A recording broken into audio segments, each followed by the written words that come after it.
Hi chat! Welcome to another stream. How are y'all doing today? It is Saturday, January 9th of 2021. Michaela is here. Metabytes has resubscribed for a full year. 12 months, Metabytes. That's crazy, which also means you get a fancy new badge. Thank you for the continued support. Appreciate that. And let me say hi to everyone else who is here. Let's see, who do we got today? Michaela was first. iSatisfied is also here. My student. Michaela, were you teaching iSatisfied something? What happened there? Hey, what's up, Beldothis? Hello. Good to see you again. Oh, we got a new PogChamp today. Interesting. RKJ is here. How's it going? The Endless River, good to see you. Rollers, hello. Konik is here as well. With Love Peak L. Man, I really like that emote. Also, I feel like I associate that emote with you, Konik. I think you are the one that uses it the most. That's when I see that emote, I'm thinking, oh, that's Konik. Drunk Time Mode is also here. Hello. Grandpa's iPad. I have to assume that you have changed your name from something else because I do not recognize Grandpa's iPad. But welcome to the stream. What was your name before?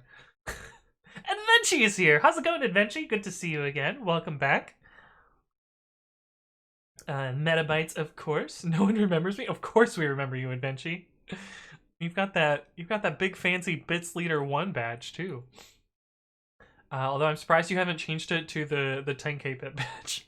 That one's way more impressive. Hey, what's up, WK Fender? Hello. Welcome to the stream. Hopefully you're doing well. Oh yeah, the sparkly silver patch. I don't know if I've seen the sparkly silver patch yet. That's cool. But how's it going, Advenchi? Hello. Welcome back. I was gonna sell Meowsay to all the lazy meme lords in the corporates and make bank. I did see that. I taught a little bit of C++. Oh, that's cool. That's neat. We all remember you. It's true. Hopefully you're doing well. All right. So the plan for today is to hopefully chug through all the stuff that I've been procrastinating on this stupid marketplace hook stuff. So I think the code actually works, but we need to give the app access to do these two operations, and then I think everything should just work, and it'll just be trained to manually test that and roll it out. We wrote this code, I think, 2 or 3 streams ago at this point. It's been a while. Yeah, it's been, what, 6 days since I saw you last? You were here on the 2nd of January? But welcome back. So let's start by adding those permissions. I think it's mostly just, not that directory. I think it's mostly just adding some stuff in Terraform. Also, crazy idea, chat. If I played Pokemon in the evenings, would any of you stop by and chat? Because, I don't know, I frequently just, like, grind a few shiny Pokemon out, and I feel like it would be fun to do that on stream. But I don't know if anyone would watch it, is the other thing. Roll lambda web. Okay, so we need to grant query against the index. Okay, so we gotta do this stuff as well. So we gotta get query against the installs index. That should be here. Should be installs / what did I name the index? Dot index name. Great, perfect. Data tables. Account ID index. I wonder if there's a way to reference this ARN directly instead of encoding it like this. I guess we could check. AWS DynamoDB table.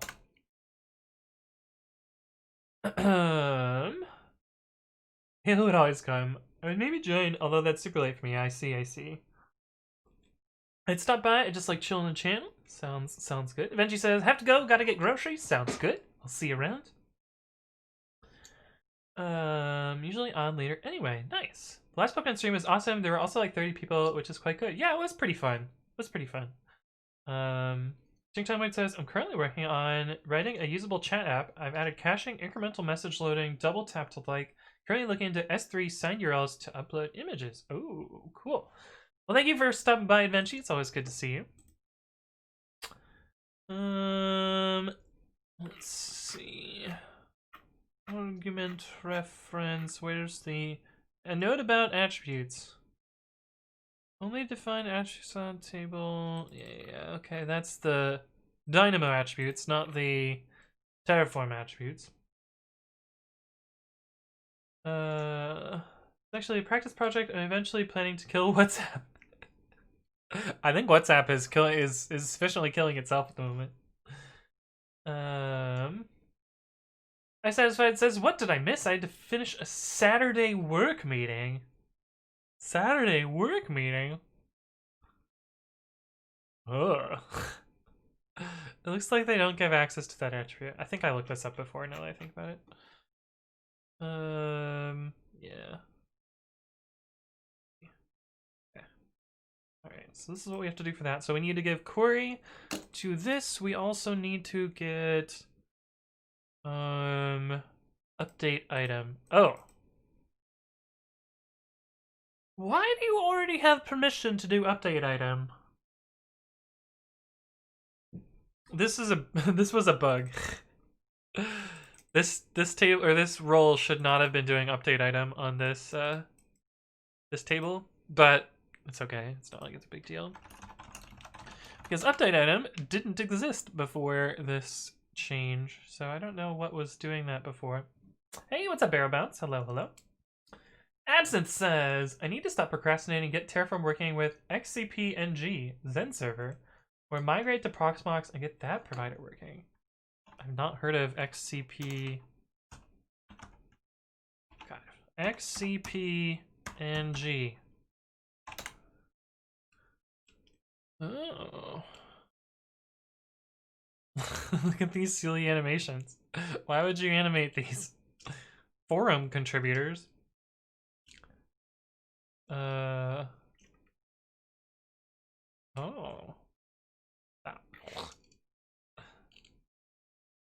That's cool. Then project incubation thing. Neat. I had not heard of this before. Sounds awesome. Hey.com is my favorite website. Oh no, what is this gonna do? Is it just gonna... Does it make a noise? Oh. It just redirects to who? This is what it does. Interesting. Interesting choice. Their server load must be ridiculous. But yeah, it looks like it does play music, so I'm glad to turn it off. What an annoying sight. Yeah. Okay, so I guess that's all I need to do for this. So let's do that. Shit. Oh. Wait, we already did this. We already did this. Let's see. Git pull, so we get the master branch, git apply. Actually, let's delete branches first. Git apply. Pesh. Rip high brightness people, right? Stop the flashing, yeah. We stopped it. We're good. We're good. We're good. Origin master web query install index. Allow the web lambda to query the install index. Look at this chat. We're getting shit done today. What a weird stream. Get things done on an Anthony Writes Code stream. It's like it ain't so. Although I did do like a little bit of initial setup work, so I have this logged in. I have this logged in. Like we're all ready to go here.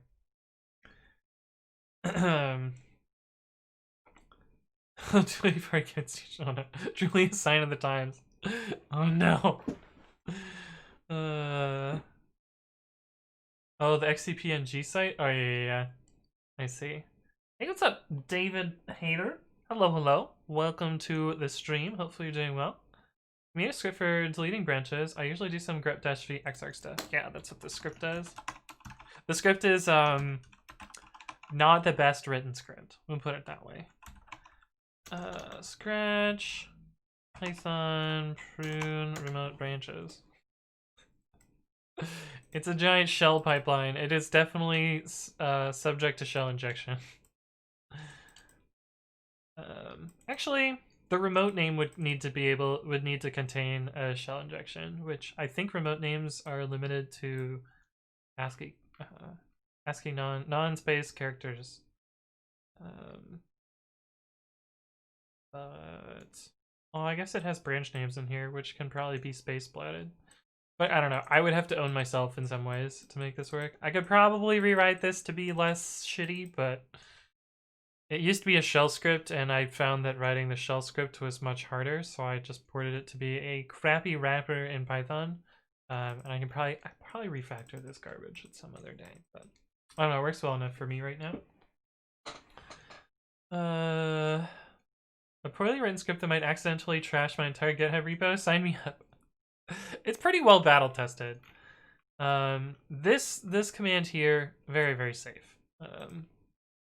Yeah, this only deletes local branches, so. Oh, actually, no, this does remote branches. Wait, where's the safe one? This part is the sketchy part. This is the safe one. But you can also dry run it so that it doesn't do anything. You have all of this on path? No, this one is symlinked in. Right here. Why is AZ copy of file? I think we already asked this question. I think I never figured it out. Probably, oh, it's a Go binary that is dropped in there during the Azure stream, probably. But yeah, I just symlink this stuff in here. I should probably remove the .py extension. I don't know why that's still there. Oh, this tool that I don't really use. I don't really use this anymore. Well, I used it when I worked a lot because I would actually need to see if things merge cleanly, but now I don't use it all that much. But this does a test merge and sees if things merge properly. Anyway, let's look at Terraform and see what happened here. We should have added query to that. Looks good. Okay, merge. And then we have to figure out how to actually test these marketplace webhooks.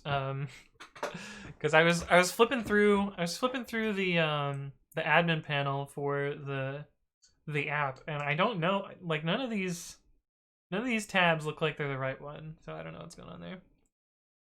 Hey, what's up? 188 Constantine 881. Thank you for the follow. Welcome to the stream. Hopefully you are doing well. You have all those on GitHub? Yes, they live in this repository, which is not exactly a dots file repository, but it's kind of a dot files repository. /scratch. This is where I just throw haphazard shit and yeah, and some dot files. Oh, I did this recently. It saved me so much time now. In my interactive interpreter, if I have, you know, like x equals foo bar, I can now do ppx directly and it'll pretty print it. Actually, what do we do? Let's make a...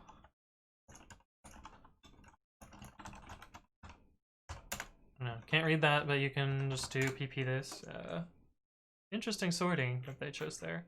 I guess it's not natural sort, it's just ASCII sort. But anyway, I now have a global pretty printer that's a little bit nicer. I have a global PP. Hey, what's up, JS? Hello, hello. Good to see you again. Ender says, I too use my PP far too often. God damn it, chat. Yeah. I also got rid of the no QA here by doing del. This is an old hack. But I also, the number of times that I had to be like in my YouTube videos, like, oh yeah, just ignore readline and RL completer. Don't worry about it. But now I'll just have to explain what PP is. I guess is maybe worse. Can I get my PP to be available everywhere as well? Good thing you asked that. I have a video about this. Fuck, what is it called?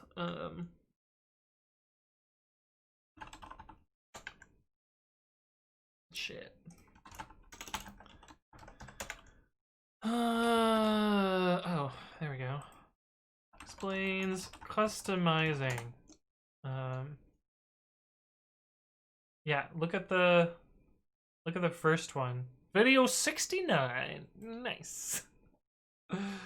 The answer says using JSON dumps in PDB was a great suggestion and is often so much nicer than PP. Yeah, that's a good point. Maybe we'll make a PPJ. Python slash. It's just Python RC. Actually, I think this doesn't show up in PDB as well. So let's actually import JSON. PPJ equals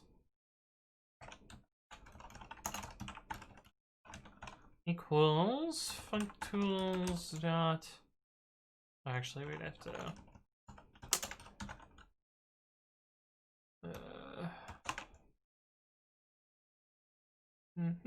Print JSON.dumps. So we can do this. That way we don't need to actually import it.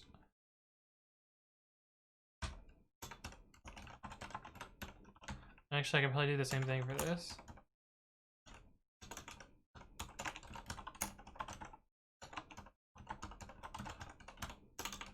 That way we don't have those weird dells there.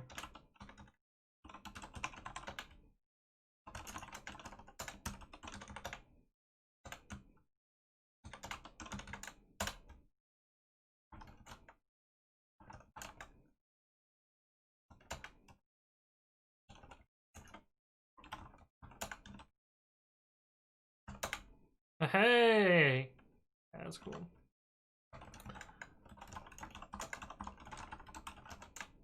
So work in here.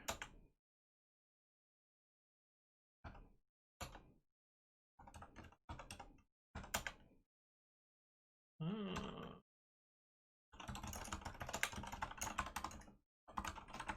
don't think it works here though.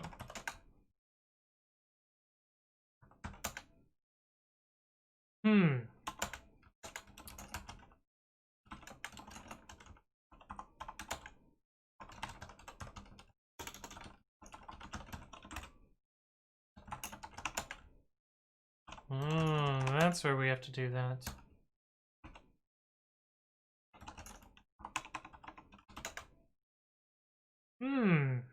I wonder.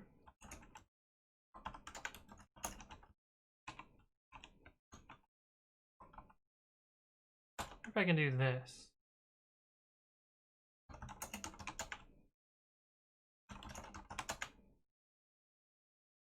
Wait, didn't t.py have import pdb, pdb.settrace?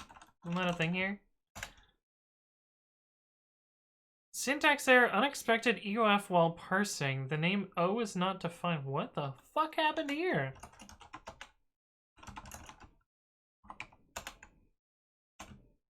What? Oh, does it run this? Anyway, we're gonna work that. Whatever. Screw it. Screw it. Baby and chili. Python butter and JavaScript? Hey, what's up, Hayden? You changed your color, Hayden. Imagine if it were Java and C# instead of Python. Instead of PP, it would be print this object in a prettily formatted object. Output. I see. Yes, it definitely would be. Don't you attack Java like that. Console.write formatted lines with an indentation for better human readability. But yeah. Pren, double quote O, double quote Pren. Looks like a smiley. It does kind of look like a smiley. Time for daily rotation PogChamp. Indeed, yeah. I didn't change my color though. No, you totally did. You definitely changed your color because you used to have the same color as Michaela, and you had different capitalization too. You definitely. Don't you gaslight me? You definitely fucking changed it. Look, it's a different color now. I do have the same color. No, you don't.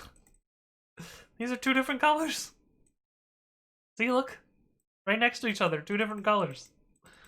They're definitely different. You must have accidentally changed it then, because it's definitely different. But anyway. Okay, we merged the Terraform. We need to apply it. Make sure to do dev and then do prod. This is dev. That looks good. Apply. Confirm. They're the same? They're really not. They're so different. Oh, God.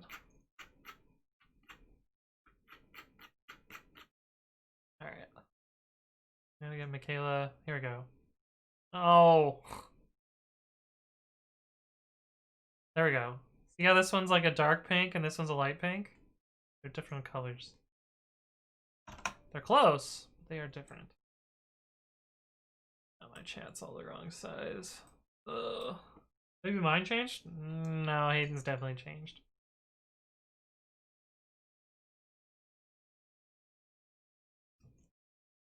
How do I change my color back? Yeah, / color pink. Okay, so this should have applied it in dev. Let me just poke around to make sure we didn't break anything. Results dev dot pre-commit.ci. Log in. GIL but re.search. I used to add dot plus before my regex strings to match stuff in the middle. Oh no. Yeah, re.match is one of those things that's it's a pretty common pitfall. I've definitely seen that be problematic. Yeah, this looks fine. Cool. Hayden says what? What are we button about? Invalid parameters.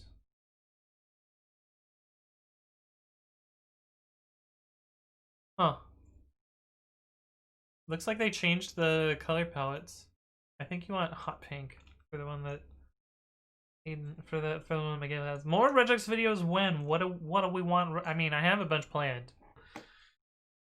Here's the thing, chat. I have not been recording videos for the last couple days. I just haven't been feeling like it. I'm hoping to get motivation tomorrow to do it, but just haven't felt like doing it. All right, now you are the same color. But what do you want to see in regex? I've planned to do back references. I've also planning to do a video about sed. Just the basics of sed, because sed is actually an entire fucking programming language, and I really only use it for a couple of basic things. But people write actual programs in sed, which is crazy town, but you know, more power to them. Okay, let's apply this in prod as well. This little character they were able to sneak in. That actually makes me think that this is running on nuts and bolts. What's the word? Not well polished.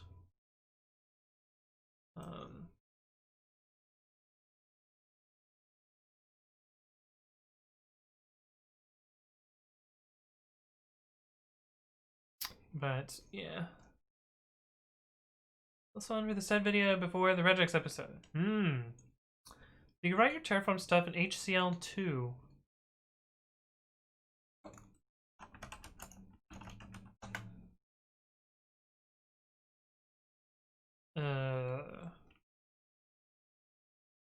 What's the difference between HCL and HCL2? I didn't know there was an HCL2. I assume that I'm writing HTML or HCL2, but I have no idea. A year ago, I didn't know sed, grep, and regex were different things. Oh. What about awk? Yeah, HCL2 has nicer syntax. I don't know. Here, if I show you the syntax, will you be able to tell me? I assume it's HCL2, whatever. There we go. He's writing HTML. Yeah, we should make an HTML front end for Terraform. It actually, you know, wouldn't be that hard. You would have, you know, like a resource Type equals this, name equals this. This would be a tag, and then you could have, you know, name value equals clones. Cursed Terraform. You know, something like this. That's not HTML, it's XML. It's an HTML fragment. HTML is a superset of XML. Let's call it TML. Cursed infrastructure. Anyway, I think it would be pretty funny. Looks like HCL2, cool. Babby 1.0 when? When it's less buggy. But yeah. HTML allows arbitrary tags now, so it's not even, you don't even need to use the semantic HTML tags. You can just do whatever, you can do whatever the fuck you want. Git checkup master kit, merge marketplace, ff only, get branch dash d marketplace, get commit dash m, add marketplace webhooks.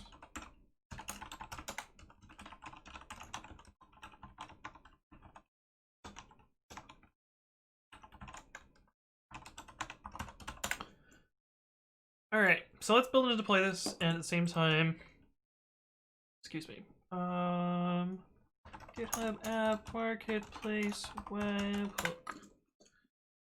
I know we looked at this page before. I don't remember how it works. What was the thing we wanted to do?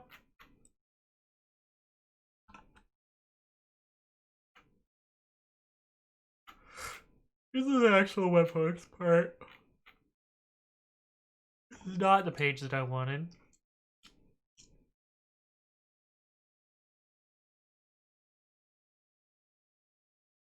Testing app. This is what we want. Drafting a listing for your app.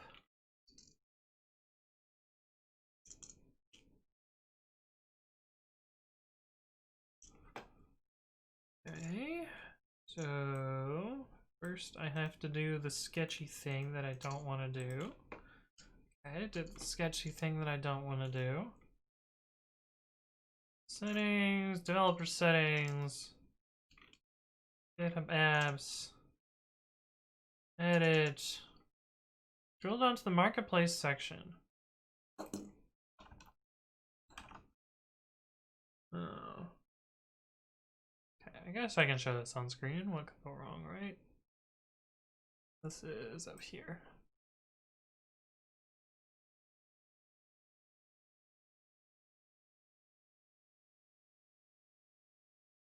This button doesn't exist anymore.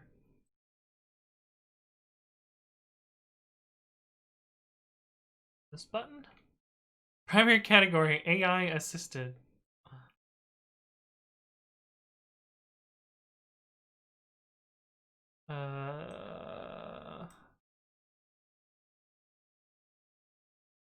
Create draft listing, okay.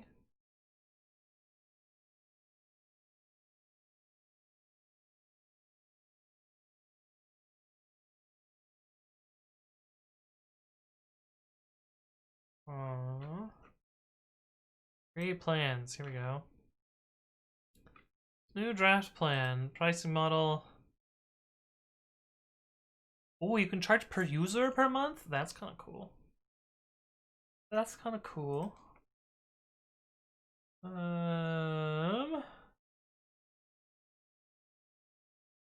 You need someone to do parsing and string manipulation? Wait, which thing? Graham's iPad says, I opened a PR a week ago, but it's stuck with Travis saying some checks haven't completed yet. One expected, waiting for status. Do you know why this is? Because Travis CI is fucking garbage. Travis CI basically axed all of their open source stuff by default. So Yeah, you have to like apply for credits or some garbage, but realistically, like everyone should just switch off of Travis because it's kind of a dumpster fire nowadays. But yeah, it's probably not your fault. It's probably Travis being shitty again. During time it says, I got another friend interested in adding the document type detection in UQ, another PR incoming. Oh, are you working on UQ?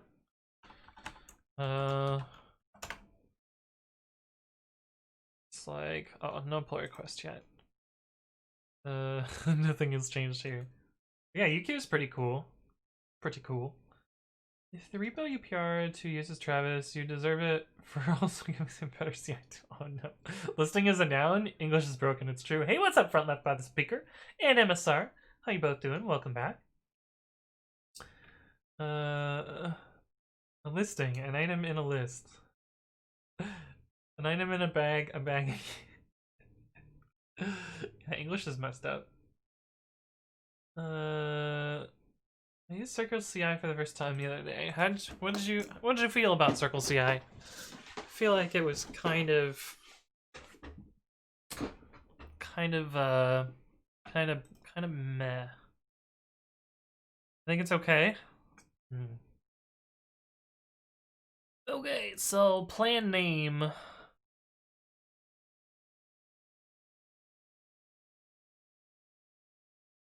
There's a free plan. Wait a minute. How's this supposed to work?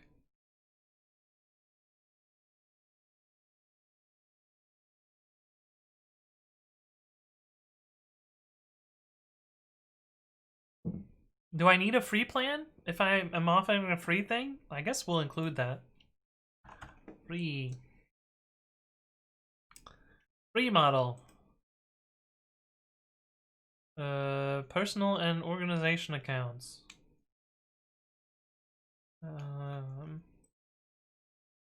Short description. Free for open source.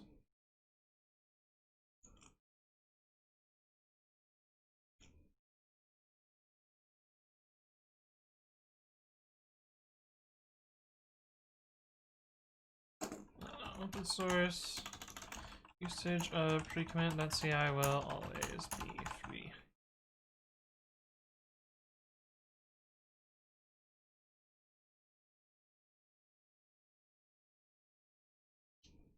Where's the Control F thing that has these highlighted? I don't see it.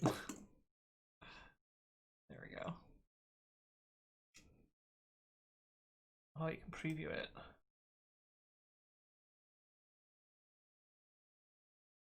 Buy with GitHub. Buy a free account.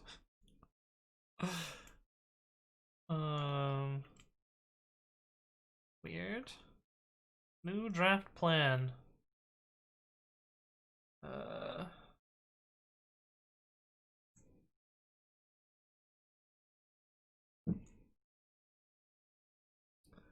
What CI do you recommend? I mean, GitHub Actions or Azure Pipelines are basically the best at the moment. Left by speaker says, do you know any resources or a starting point to test user input in PyTest? Caveat, I may be using Questionary, which wraps prompt toolkit. Oh god. You're gonna have to mock something at some point, probably, if you're doing in-process testing of that. I don't really have any resources on it, though, so I don't really know what to tell you there. Ugh. Got more... Drag... Oh. We've got more spam comments to delete from the sex bots. Hi, boys! Hey, what's up, Brayden? You're a bot! Go away. I'm alone. Yeah, you are a robot. A very Ronry robot. Goodbye.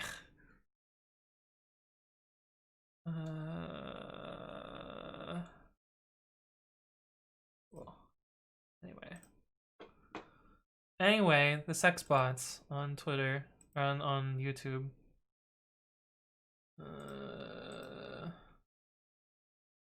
Reply to that. Cool.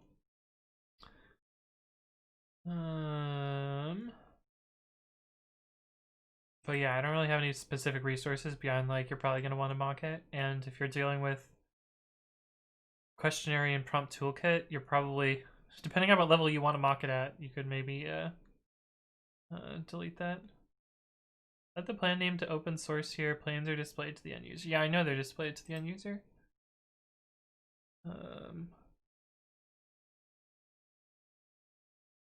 Wait. Oh, this is the new one.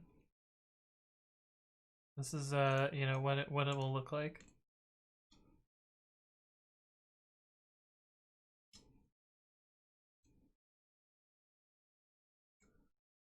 Which is fine.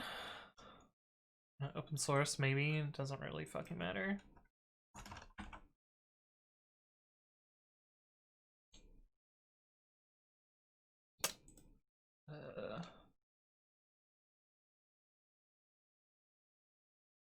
Oh, it didn't save. Damn. Oh, it did save. Oh my god, this thing is such a fucking pain in the ass. Okay, new draft plan. I want basically 2 tiers of plans. I want like a basic and a premium. So we'll just do this for now. Flat rate. I don't really want to give them a free trial. Price per month. We'll just put it at 5, whatever. Price per year. Times 5.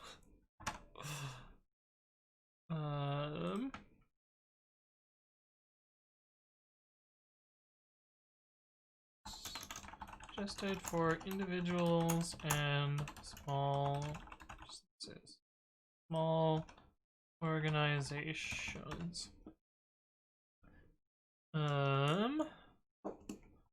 Private history support. I don't know. This one, it doesn't actually fucking matter. We're just trying to set something up so we can see what it looks like. Hey, cool.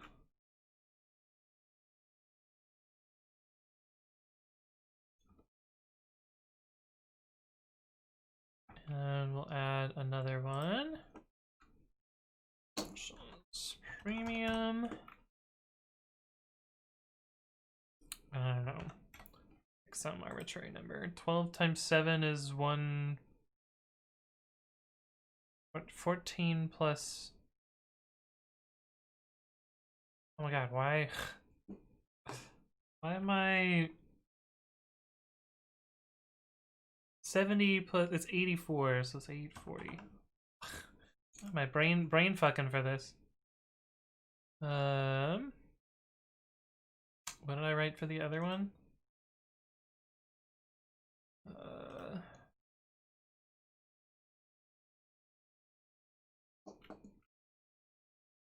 Suggested for larger organizations.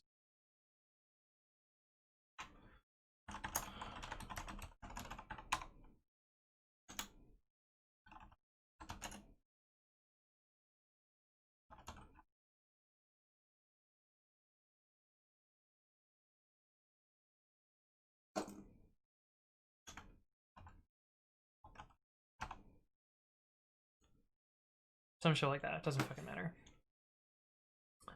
Hey, what's up, Noob404? Hello, hello. How you doing? Metabyte says, I've used GitLab, Circle, and Jenkins so far, of which GitLab was my favorite, but also has a bunch of odd pitfalls. Noob44 says, how can you enforce the open source part of this plan? How to know the projects using it are only using open source software license?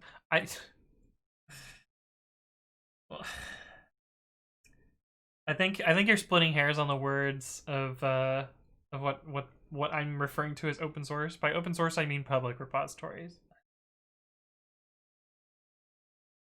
Yeah, that's what I mean here. Pre-commit.ci Enterprise Pro incoming. Yeah, I mean that's essentially what the basic and premium plans are. But they're just saying hello. Maybe I shouldn't be used questionnaire judged by your reaction. It's just like it's. I don't know. I don't know how their internals work, and so it depends on what you would mock there. I don't have a video on mocking. I do plan to do it at some point, but I haven't yet. Give them some kind of discount. These numbers they don't mean anything. This is just so I can test the fucking backend. It doesn't actually matter. I don't even know what the pricing model is going to be. This is just to get something in the database so I can start actually implementing the code part of this. This is not set in stone at all.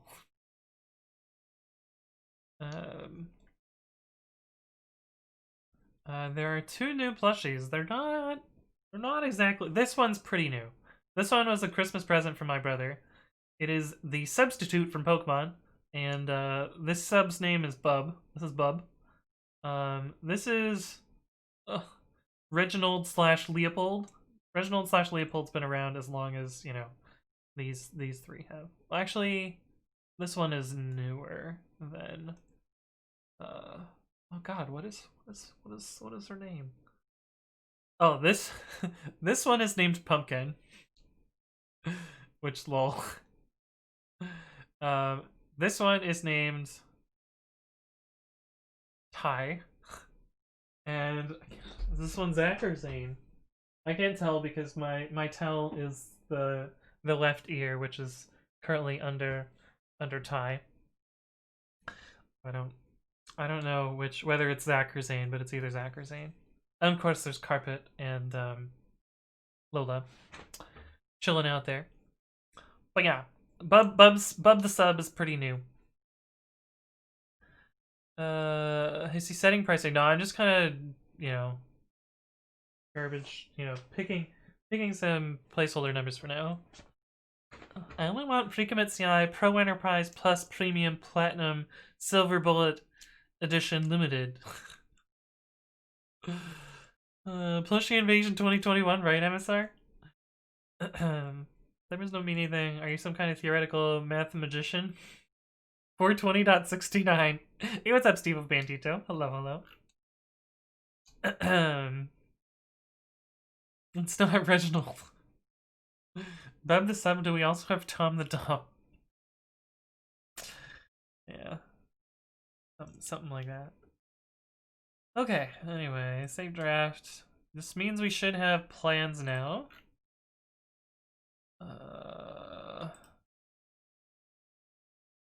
Okay, return to all plans.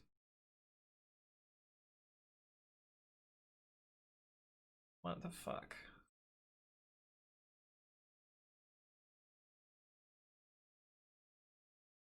Oh my god, I've completely fucked this up.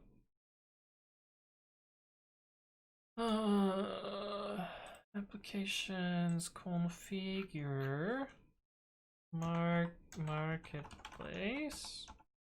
Oh no.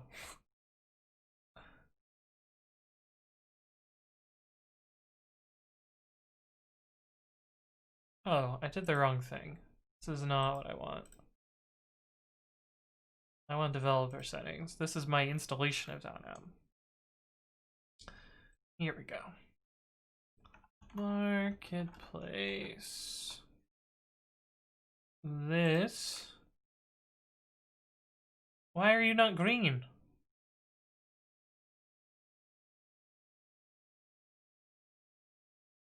Next.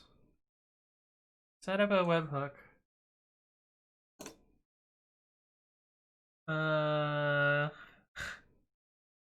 Shit.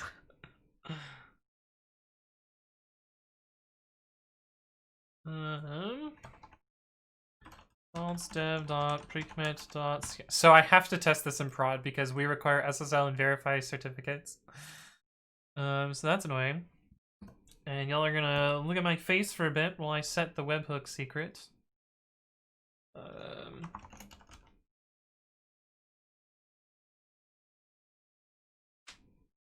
don't know why I can't just use the same one as my app. That would make way more sense. But you know, it can't have nice things, I guess. Can't have nice things.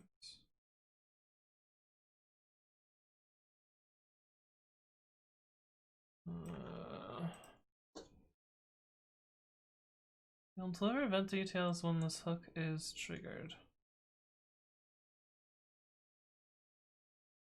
Oh, you can pick whether you want JSON or form encoded? Why would you want form encoded? Okay. Create webhook.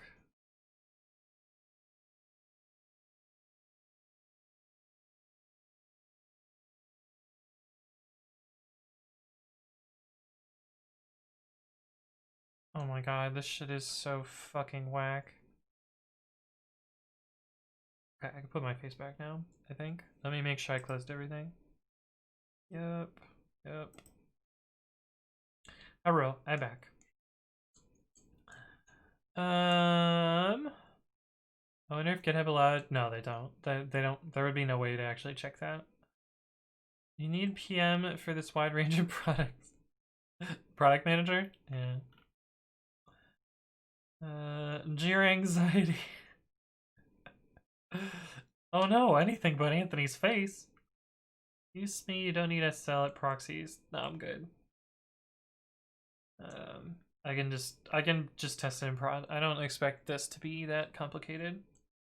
And once I have this webhook stuff set up, I can just fudge the database to do the actual private repo testing. Oh boy, I love programming. Oh my god, this shit is fucking whack, yo. Yeah. the two constants in programming. Okay. I think this is set up now. So you have two little check marks here. Why is this check mark, but this not check mark? Do I need to do this? No.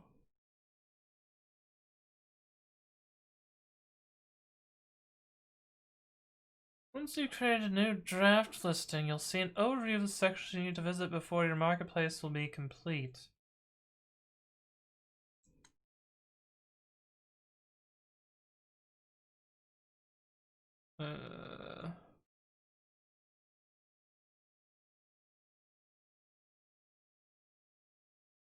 I don't need to do this yet. Okay. Using a development app with a draft listing to test changes. Okay. Single app. Because you can only create draft GitHub Marketplace listings for public apps. Yeah.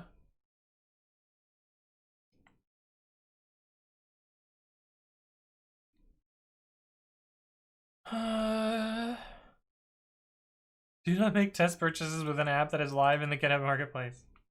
Okay.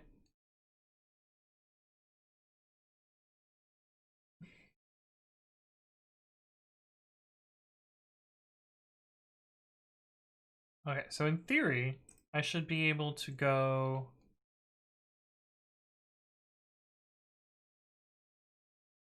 How do I make these not draft?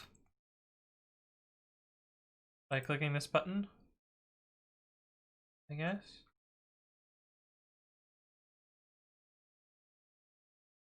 And then by clicking... I see. I understand now.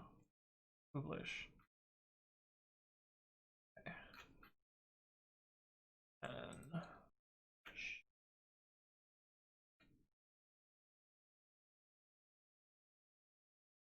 So in theory, this should now have check marks.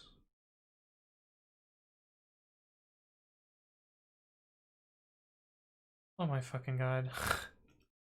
You've already granted this app access to GitHub outside of GitHub Marketplace.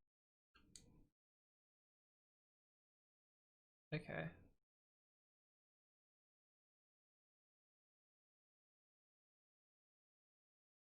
In theory, I can now click these buttons and see what happens. So let's upload this lambda deploy. There's no in between, yeah. Battle says programming is fun and also depressing. Yes, that is a good way to put that. Okay, so we've uploaded this. In theory, I should be able to click this button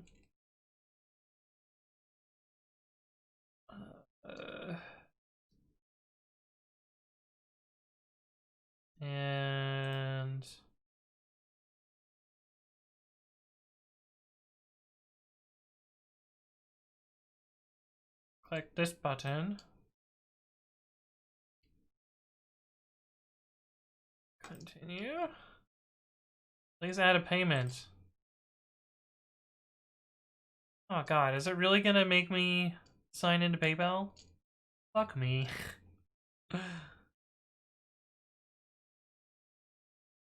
Oh my god. Oh, what is my PayPal account? And do I really want my PayPal account associated with my development account? Okay.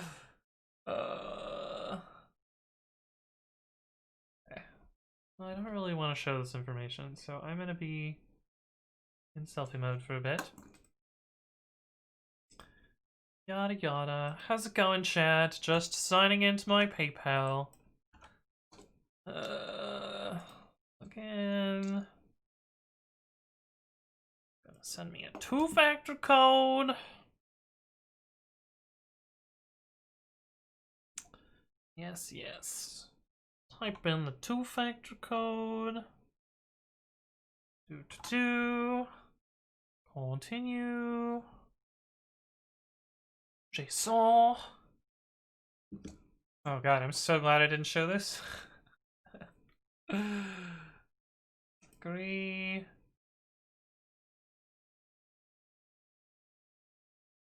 Okay. Choose your country. United States. Oh, this is for tax purposes, I guess. Okay, still can't show you this. Save PayPal account. Did it display up your address? It 100% did. That's why I'm very glad that I did not show this.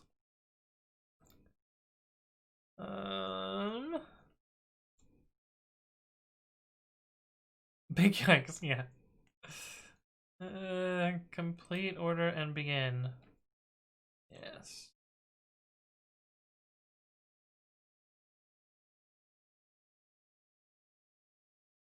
Okay, so in theory it went through. Now we can look through our database and see if it worked. This is gonna be really painful to debug if it did not work.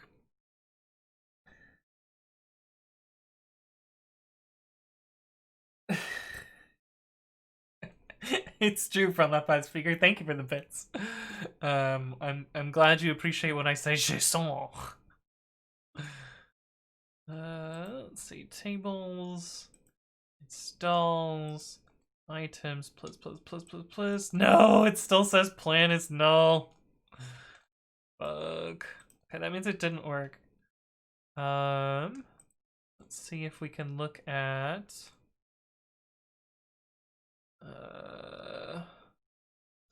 this, and in theory we can look at the webhook and look at failed deliveries.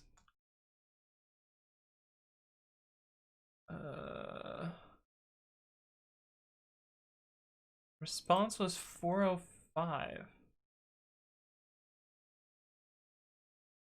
Method not allowed.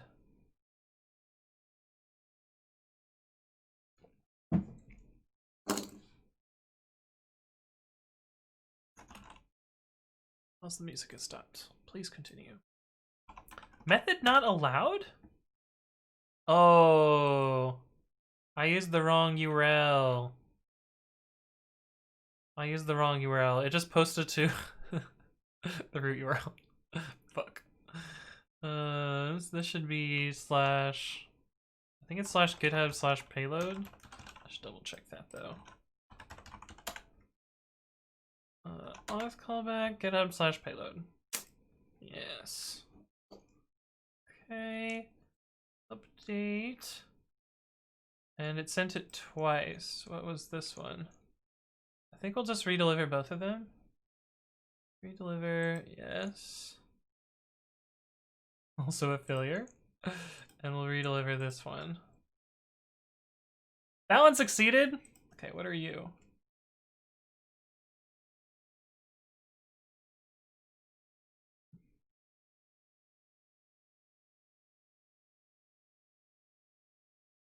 What? What is this? Avoid administrative distraction.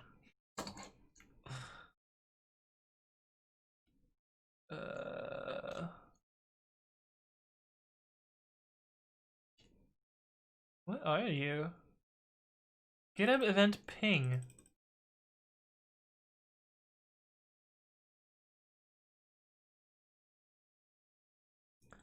Hopefully this isn't important. Yeah, well, we don't care about that one. The 500 is because we don't know about that webhook, so that's fine. This is the purchased event. Please don't show anything. Okay, cool. Name basic. Okay, so in theory, this returned to 200. In theory, if we refresh this, oh yes. Oh, please be. Okay, so that code seems to work, which is nice. It'd be a real pain in the ass if it didn't work. It's only JSON when it comes from the region of France. Otherwise, it's just sparkling JavaScript object notation. What? Is it water time? It is water time. You are indeed correct, chat. We are at the 1 hour mark, which means it is time for me to go grab some water. I'm going to go do that, and I will be right back. I'll see you in a bit.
Hello, I'm back. How's it going? Eight taxes was not shown on stream because it's... What? What did you say? What? big ol' what? Secret star, we did it? Aw, oh, damn it, you got my secret, chat. Purchase event, so you get the money already, no need to worry about the other events. Right? Is it time for oh boy, I love programming? Did the payload go to api.github.com/zen? Or they avoid administrative distract? I don't know what that was. Oh, you know why? I know why they did that. For redeliver webhooks, they add a little nonce to it, and I guess the nonce is that Zen field, so that it doesn't trigger any sort of caching. Otherwise, it's YAML. Yes. He's gone. Everyone get naked. What? What? Are we not meant to be already? It's okay. You're just speedrunning. I'm getting an error on the bonk image. What? Is the bonk image broken?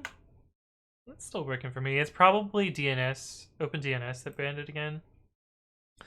They keep banning this pastebin service because there was an incident like 2 years ago where someone used it to host malware. Yeah. I did the frame perfect trick to no clip my legs out of my pants. Nice. But anyway, while I was walking in my water, I noticed there's some dirt on my floor in my bedroom, which means that Tofu was in here. And I have an unfortunate but kind of funny story about the little Tofurkey. She has, let's see if I can find it. Let's see, movable dog pen. We'll probably, yeah, it looks kind of like this. Actually, I think it's exactly the same one.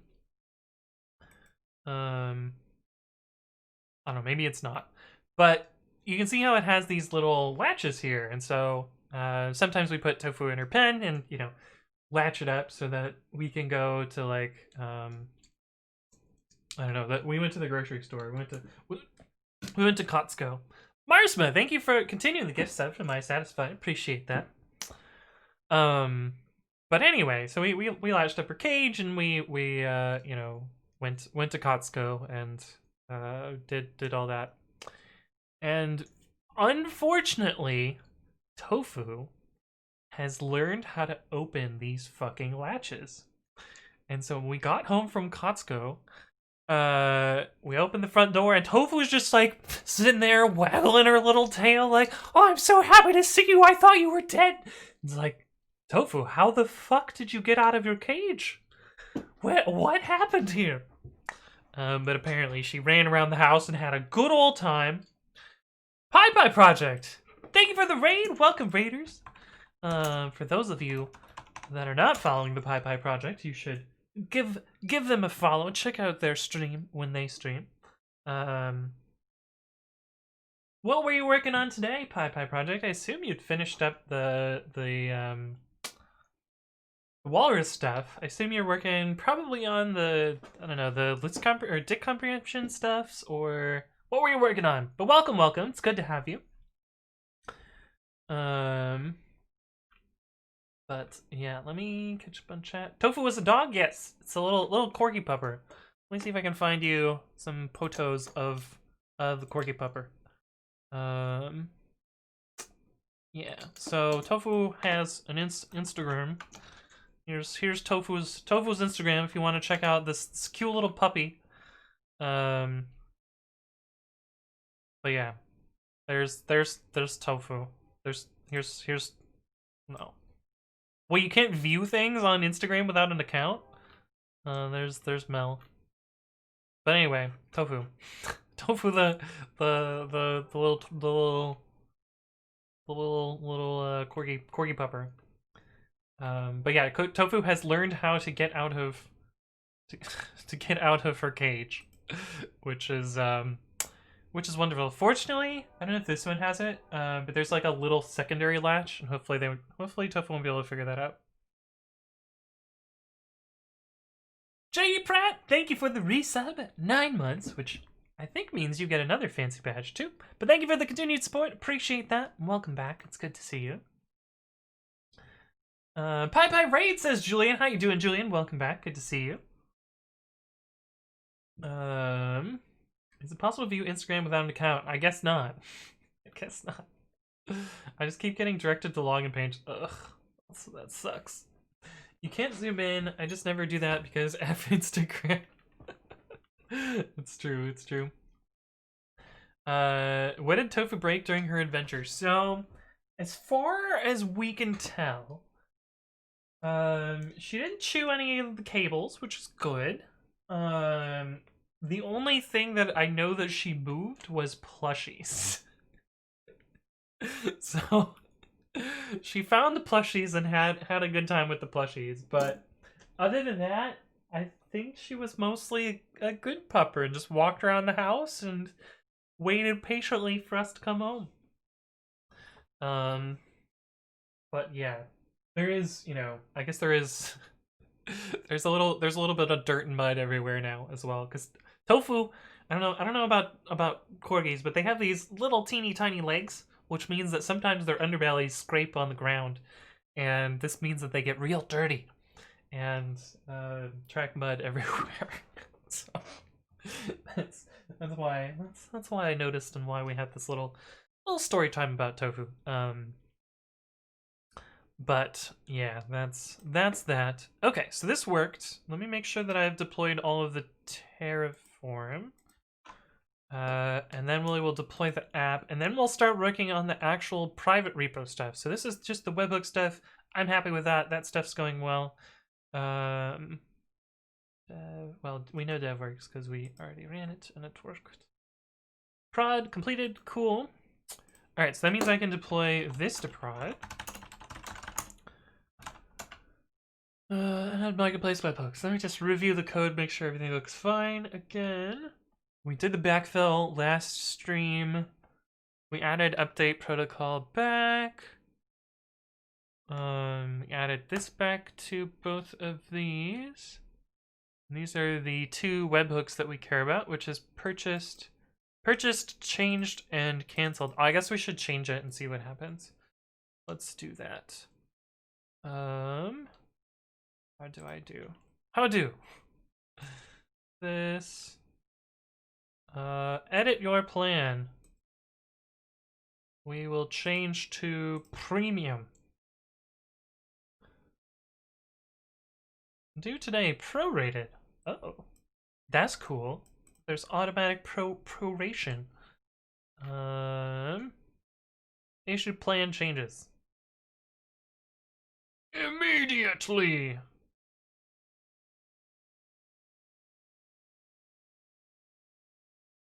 What is this? This is different stuff. Anyway. Okay, updated that, and in theory now, if we look at Dynamo, it should change from basic to premium. Nice. Okay, cool. Cool.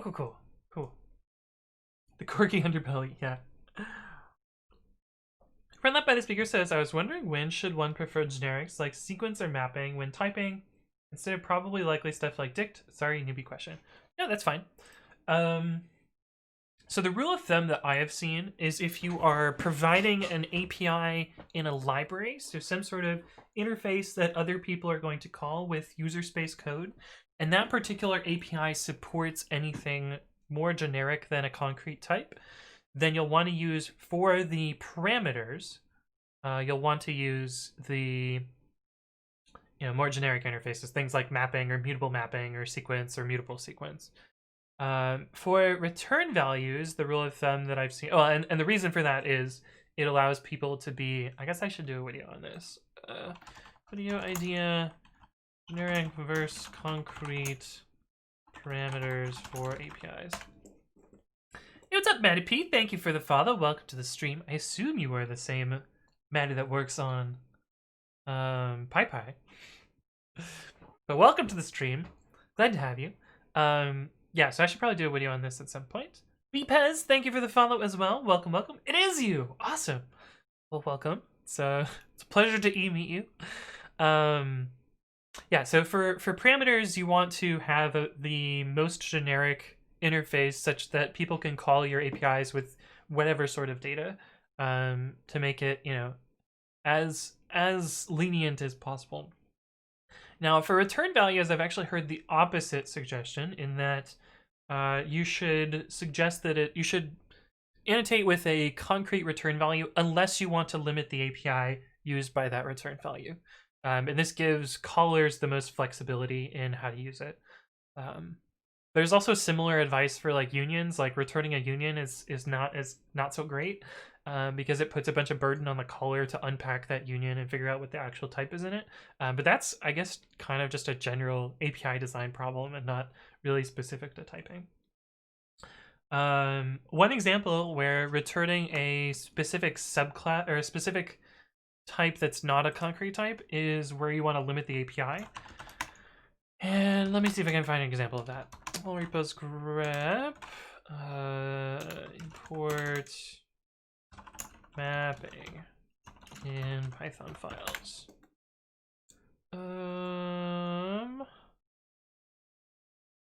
Yeah, here's an example.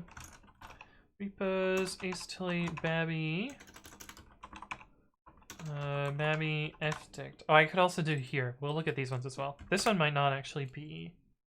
Oh, this one is to define a fake frozen dictionary, which is frozen by interface, but not otherwise. So this isn't actually what I want to talk about. This one, bot plugins chat rank mapping. Yeah, so here's an example where I am making a global cache of, in this case, oh, you can't see it because it's on the wrong screen. Bot plugins chat rank. Yeah, here we go. So I'm making a cache. So it's essentially global variables because that's how caches are. But this is a mapping from a file name and a pattern, which is going to regex match some stuff and returns a mapping from, I think it's username to count. This does return a concrete class. In this case, it returns a counter. So it might be useful to consider this as a counter. However, I wanted to make sure that the caller doesn't mutate this return value, because if they did mutate this return value, it would change the value that's stored globally in this cache, and so you would get kind of, you know, cache pollution or cache, you know, poisoning from that. And so I'm using mapping here to say, you know, the return value is immutable. If you want to do any mutations with it, copy it to your own object here. Hey, what's up, Mom Man? Thank you for the follow. Welcome to the stream. Now, granted, I'm both the producer and the consumer, so it's really just like a typing assertion to make sure that I don't mess this up, essentially. I just make everything a template, even if I 100% want it to be a string, because templates. Oh, and C++? Yeah. But RIP your your error messages when something goes wrong. Noob44 says, what are people's experiences with USB-C/Thunderbolt dongles on Linux machines? Mostly just work out of the box, or I need to be careful with driver issues. I've never used Thunderbolt on a Linux machine, but I have had no problems with USB-C. Everything has just kind of worked. Someday he'll remember that his face and keyboard cover half of the right terminal. It's not half, it's like 1/3, but yeah, I did forget there. How many followers did you lose on Twitch?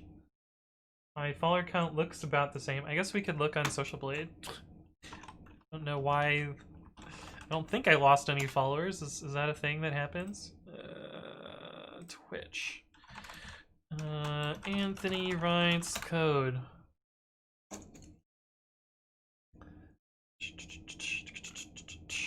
Good old solid B- here.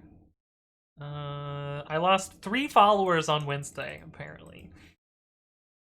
I don't know what that means. But maybe you're talking about YouTube? Try that as well. I don't think I lost any here either. No. Mostly just increases in subscriber count. Or are you talking about Twitter? Is that maybe what you're talking about? Code with Anthony.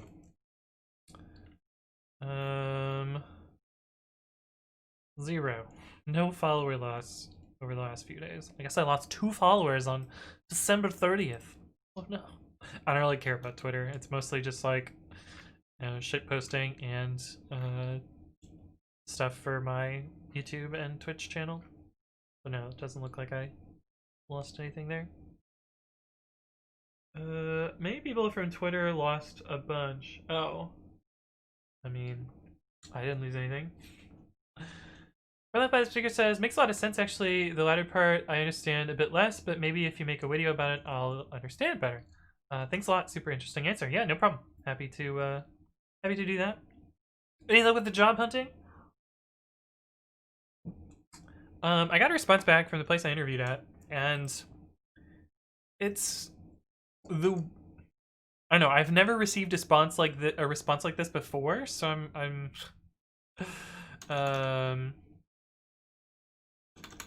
not sure exactly if it's a good sign or not, or a bad sign, or maybe this company is just weird. But one thing that I've never been asked for before on on an interview is for references. And yeah, I don't know. The recruiter reached out and said that the feedback from your interviews was fairly positive, which also is just like, yikes. Like, if you wanted to trigger imposter syndrome in any particular way, you would definitely use the words fairly positive. But then they asked for references, so I sent them some references. But also, like, I don't think I've ever been asked for references before, ever. So, I don't know. A little bit weird. Definitely gives me like a strange stomach turn while reading that. So, yeah, I don't know what's going on there, but yeah, I've never been asked for references before, so it's a thing. B minus well unsubbed. The user says, had no problems with Thunderbolt 3 working out of the box, but I didn't get a USB-C Ethernet working. Huh.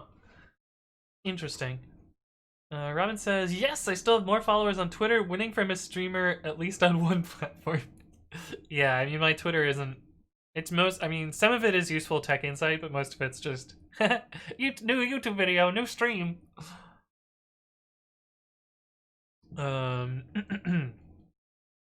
Dester says... Or is it D. Esther? Says, when you go to Twitter, you lose sanity and... The old doom scroll. Marco Dev says your sarcasm doesn't really come through online and it just sounds like you're being mean or something. I don't think Marco Dev is being sarcastic, Michaela. I think they're just trying to be mean. Metabyte says, I've had references asked for and used about 50% of the time. Interesting. Fairly positive, right? Can I be your references build out this? Yeah, why don't you talk to everyone in my Twitch chat? Except for Marco Dev. It was a Lenovo dock on a Dell laptop with 20F4, so it might work for you. In general, I heard about less trouble with Thunderbolt 3. Interesting. Metabyte says, yeah, I mean, I guess you did okay. Worst update I've got from a recruiter. Yeah. Fairly positive is just like, fucking yikes. What? You did perfectly okay. It was pretty good. You kind of did some programming, and it was fine enough, probably. Yeah. Info4 says, can you not just flex your contributions / maintaining of some significant projects for easy job applications? You would think so. The thing is, like, at the level that I'm applying for at many places, they're not necessarily looking for technical expertise, even if you have it. They're more looking for, like, organizational vision and things that are harder to be objective about. So, and actually, like, my interview, there were only 2 parts of it that were technical, and one of them was like one of the easiest fucking questions I've ever answered. I can't tell you the specifics of the question, but if you were able to do day 1 and day 2, and day 2 might even be a stretch. Like, I think it was easier than day 2. Advent of code. Like, you could have solved this interview question. You could have solved it easily. Like that, no trouble at all. Yeah. And then the other part was a design question. The design question, I actually felt like it was easier than the first design question I had, but I don't know, it was kind of fun. I need some references. Drops links to contributors list on open source projects and yeah, right. Like keeping your eyes organized. No, it's more like being able to architect solutions that integrate lots of teams together and work, efficiently across organizations and drive change at a larger scale. That sort of organizational vision. Sketchy says I have lots of organizational vision. Yeah. You can't keep saying that and not telling us what the effing question is. I'm sure you can indirectly tell us somehow.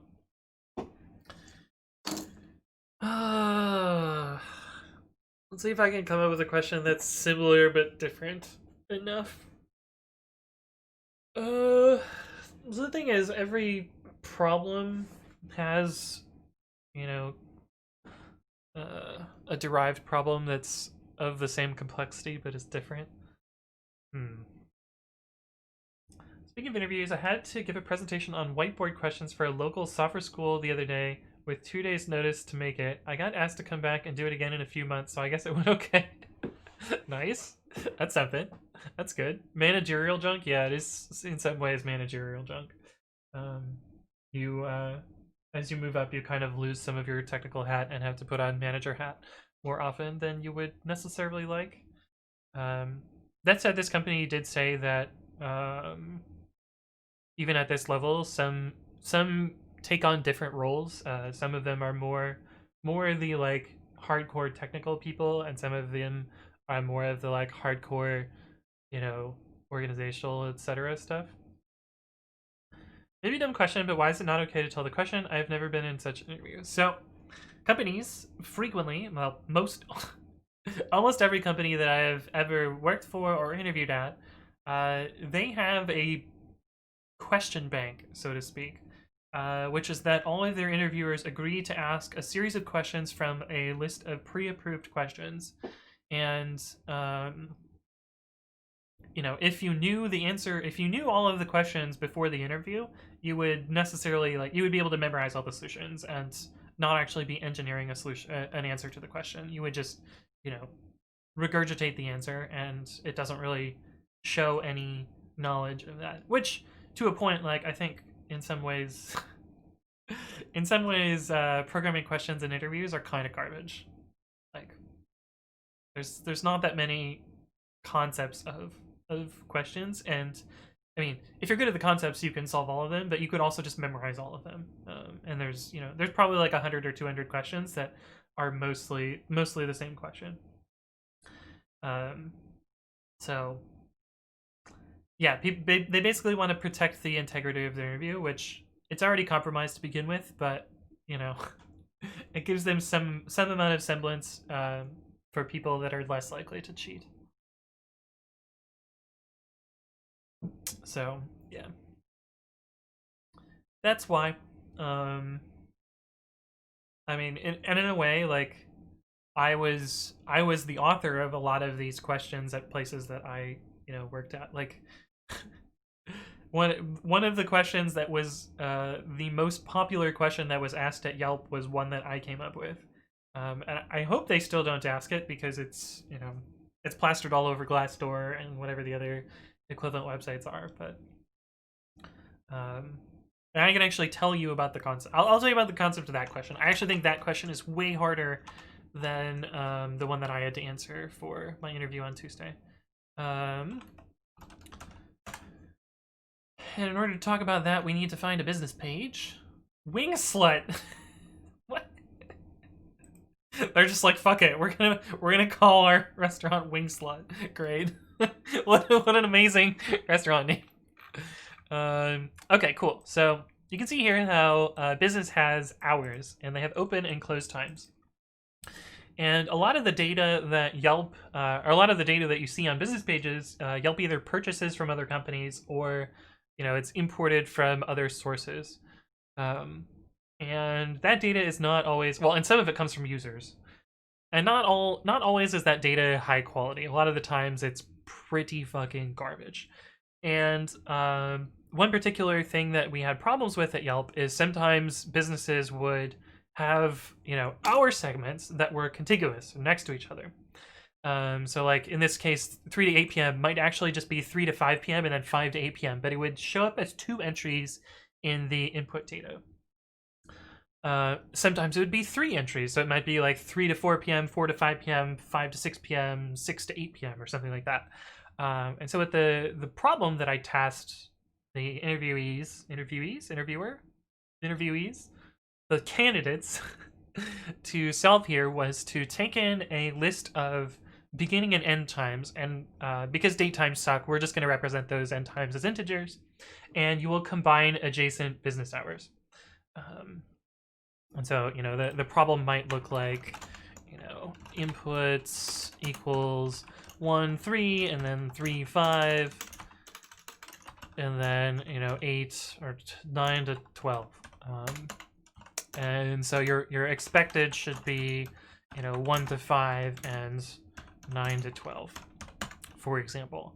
And a solution to this might be Combine business hours, inputs, sequence, tuple, int, to sequence, tuple, int. Let's see, if not inputs, return empty list.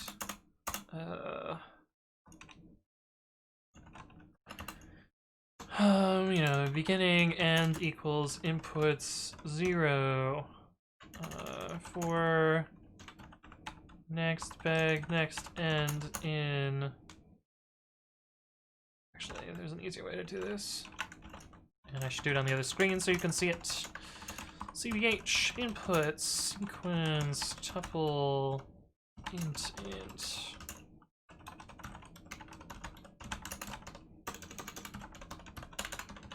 From typing import sequence from typing import tuple. Of course, we didn't have typing back then, so if not input, so our base case is empty list, return empty list. Ret equals inputs 0 for bag end in inputs 1 colon. If bag equals ret -1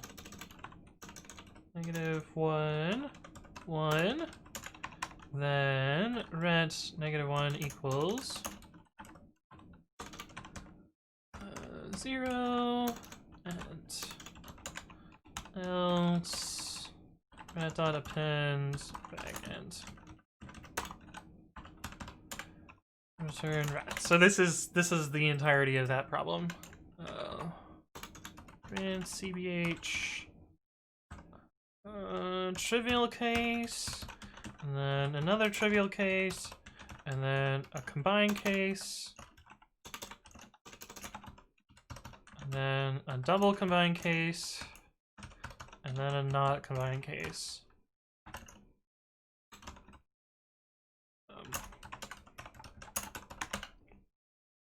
Of course, we have to have valid syntax. But yeah. There's an example and a solution and test cases, and yeah, this is essentially the question that I asked, and one solution to this. This is actually, so I actually implemented this particular module in production. So this is actually not how I approached this problem. I actually did this using a stack instead. And the stack solution, if you take this particular problem and do this instead. I did, let's see, while inputs, of course we, inputs equals list reversed inputs. Let's see, I did ret.append inputs.pop, so we got our base case while inputs.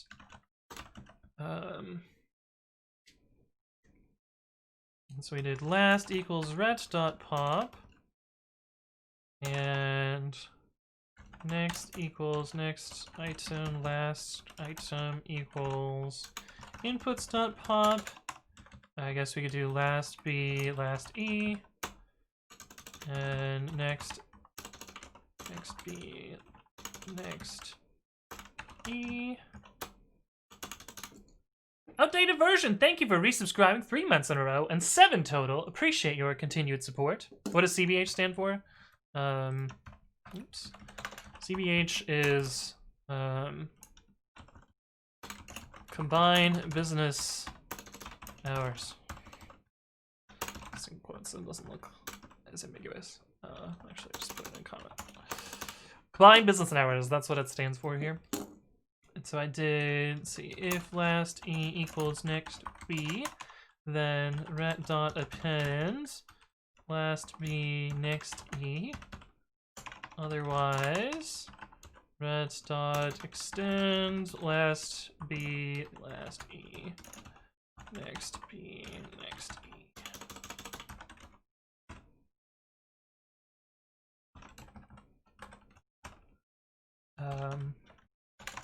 So this is what the actual code in prod looked like, which actually I think you know, after asking the interview question hundreds of times, like I found that this solution I think is the dead simplest way to implement this. But I think that one also works if I can type properly. Yeah, so this solution also works. But anyway, this is what it looked like in prod. But yeah, I found there were a couple of other interesting solutions, which you know, the problem with this solution here. This is actually again why I used sequence here, not mutable sequence. So it forces you to make a copy of the input here. And so one common pitfall would be like not copying the input and destroying this input data structure.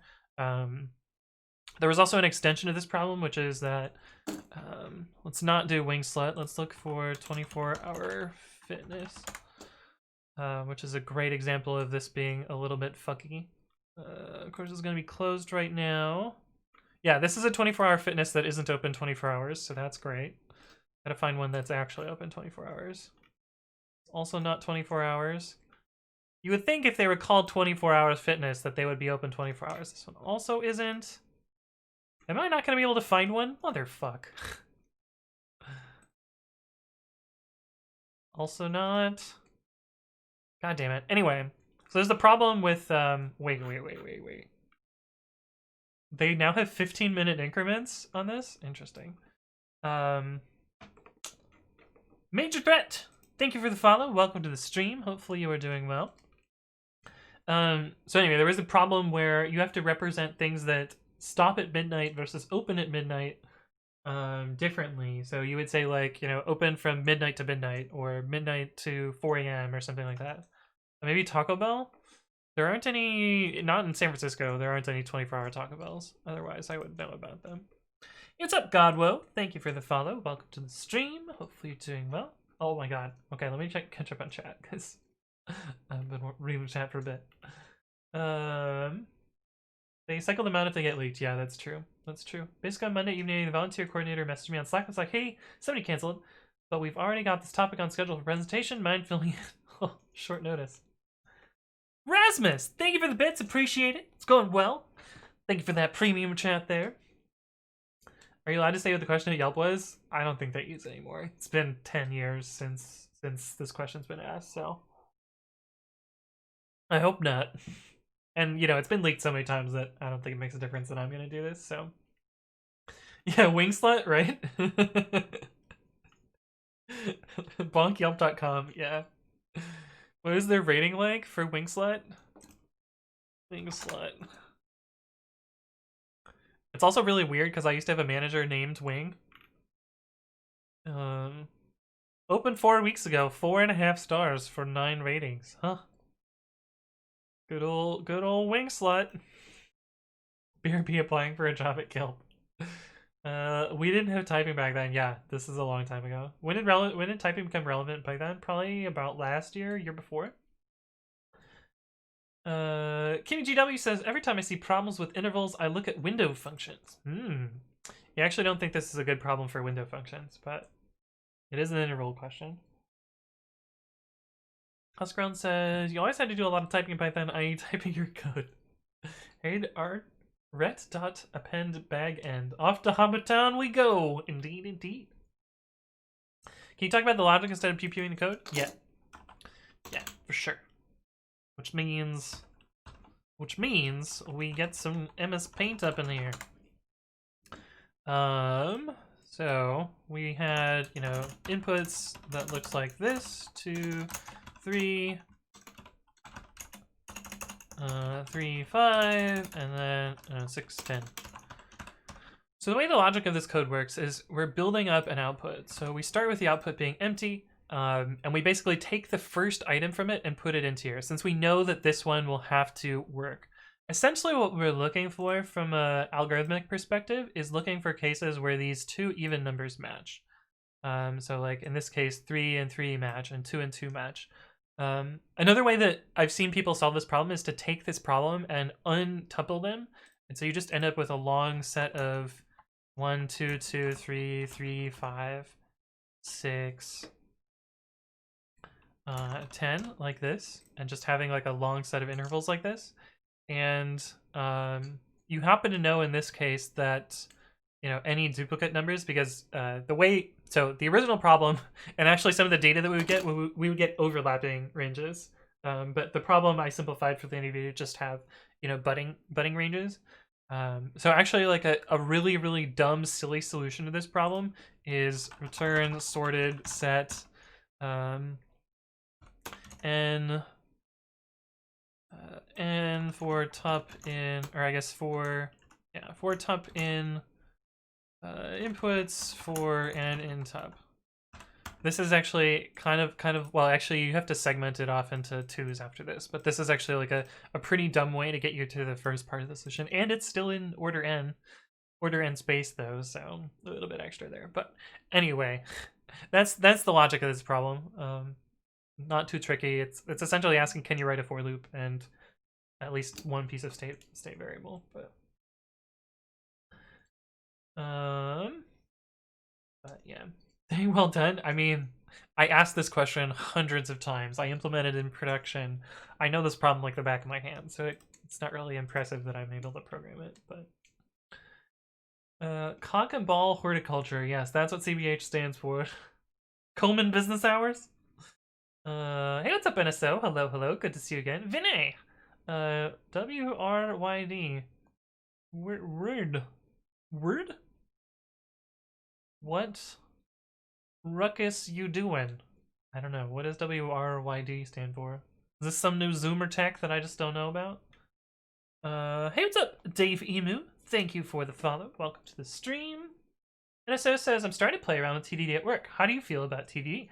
I really like it when it's useful. I did... Is that gonna match the video? Yes, I did a video about test-driven development. I kind of talk about my opinions in there, but I mostly just stick to the facts, more so. They're 24-hour fitness, but only open for 9, right? Vinay says, is it open source? What? What thing, Vinay? Which thing are you talking about? The answer to this, this program? What is going on? I am getting messages. Uh-oh. Is it you trying to recover your account? Someone is trying to break into my account in the Netherlands. Why would they do that? No. Google received a sign-in request. Since it wasn't from you, it was blocked. Oh, great. Someone's trying to dox me. I did actually get a verification code, too. What the fuck? Someone is trying to hack into my Gmail. Why are they doing this? What the fuck? Pick someone else if you're watching the stream, you asshole! Time to rotate creds? Yeah, I will do that, off stream. But yeah.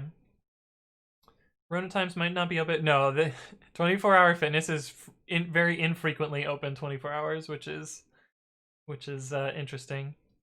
Chat spam saying anything won't catch up, right? Hey, what's up, Chom? Hello. Good to see you again. Oh no.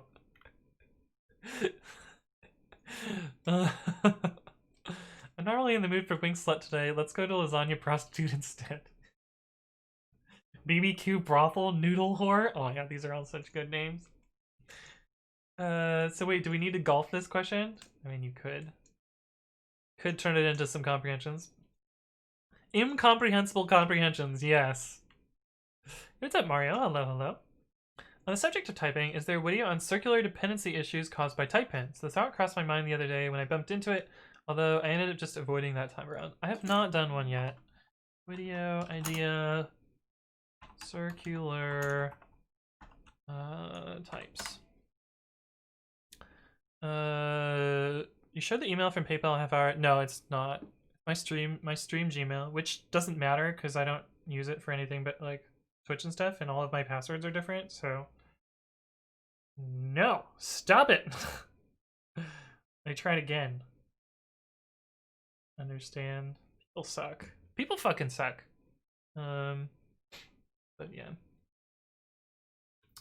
You had this problem in actual production app? Yeah, no, I wrote the widget for the business page.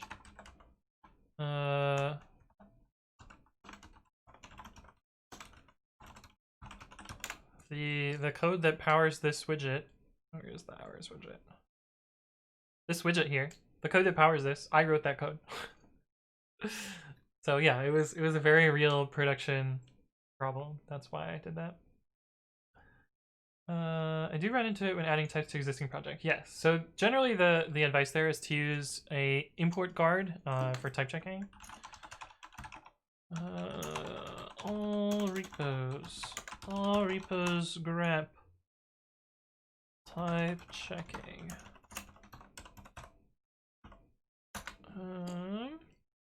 Let's not look at PyTest.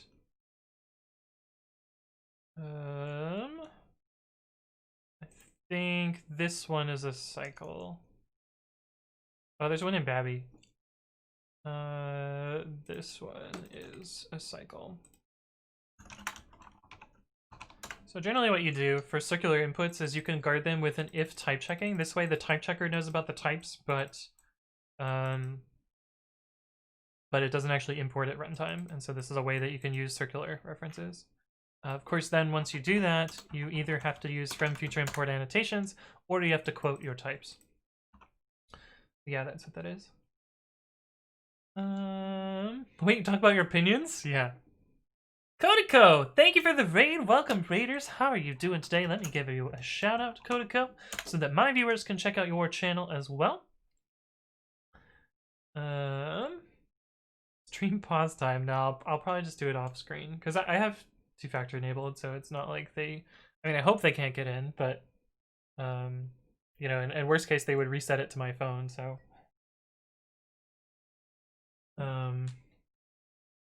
yeah. Because they're evil and have nothing better to do? Yeah. Right. The hackers known as 4chan is hot on your trails again. Sip scared, yeah. But yeah, it's not the one associated with my PayPal, so. They already have the account password if you get a verification email? No. If I get a verification email, it means that they're trying to reset the password. But yeah. It's kind of impressive it's a password manager password. Yeah, I don't think that they have the password. They're trying I was getting the password reset thing. So probably not. And then he's getting doxxed, yeah. Hey, what's up, Autofights? Hello, hello. Welcome to the stream. Doxed or DDoSed? Doxed. Or at least an attempt at it. A not very good attempt at it. You ever get to a point after using your operating system for a long time when things feel cluttered and you just want to fresh install everything? Yeah, have you seen my desktop? Look at this nonsense. Look at this nonsense. I need to really clean it up at some point. But yeah. Oh, they're trying again. Those fuckers. No. Fuck you! Go away! I think they're just hoping that I, you know, misclick and type, and hit OK. Hackers can pretend to be you and ask your phone provider to get them another SIM card. Yeah, it's true. Narrator, they have the password. I don't think they have the password. Otherwise, there's a Google leak because I don't, you know, I only use the password manager to log into that account. If there's a Google leak, then there's a big problems. Hey, what's up, Green Mike? Hello, hello. Good to see you again. And Octavius, how's it going? You should format the hard drive in crontab. Seems like a bad idea. I'm there now and thinking a new NVMe drive isn't too expensive. I could just start fresh and keep this as a backup. Yeah, that is actually what I did recently. Anthony leaks creds. I haven't leaked any creds. I think we're good. Shouldn't Google time them out or something? You told them multiple times now that the login attempts are unauthorized. Yeah, I would hope so. I would hope so, but they keep pressing the button for whatever reason. Okay, what is the next step to this puzzle? We have set up this thing. I'm actually going to turn off the plan stuff here because we have tested the webhook, and that's... I guess we should do cancels. Should do cancels. Personal bill, no. How do I get to? It's this, and then this, and then edit your plan, this, and then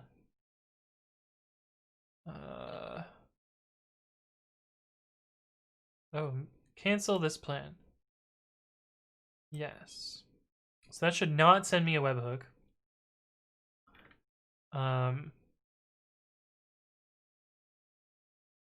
So it should not have changed yet until the end of the month.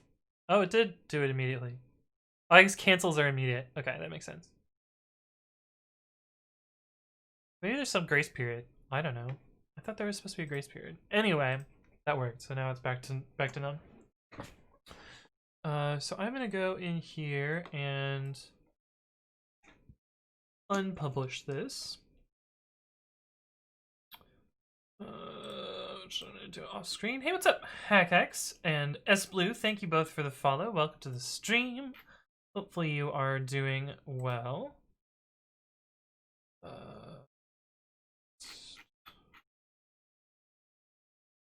Internal. Cool. Okay. So we don't need to worry about the marketplace stuff here.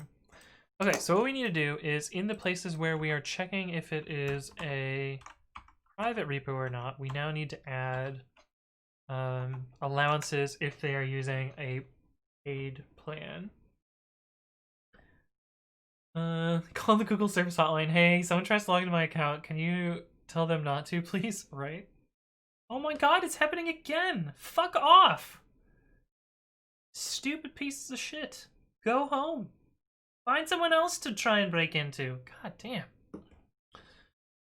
I get new drive ordered. Now I got plans tomorrow. Nice. Nice. Hey, what's up, Pythonic Pie? Hello, hello. Good to see you again. Yeah, I don't know why they're trying to hack me, you cowards.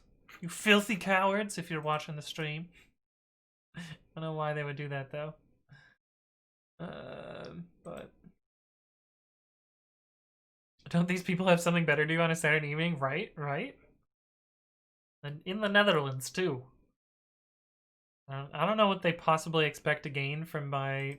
Oh my god, now they're resetting my Amazon account, too.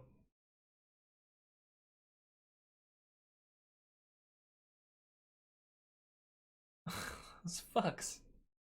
Those actual fucks! Oh my god. Do not share this one-time token with anyone. Yeah, I'm not going to.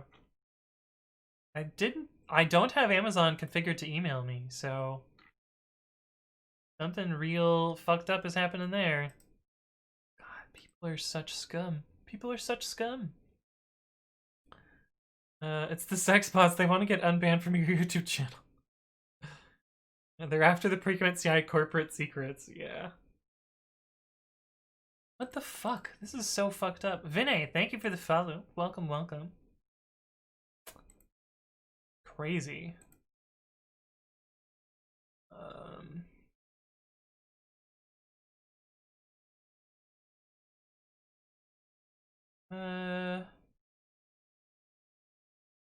If you receive a suspicious email, do not click on the link. Instead, report the email. I did not request a password reset. Send.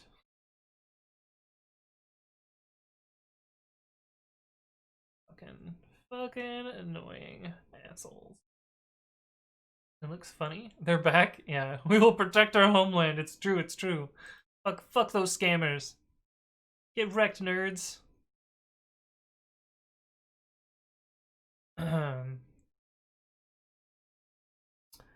But anyway.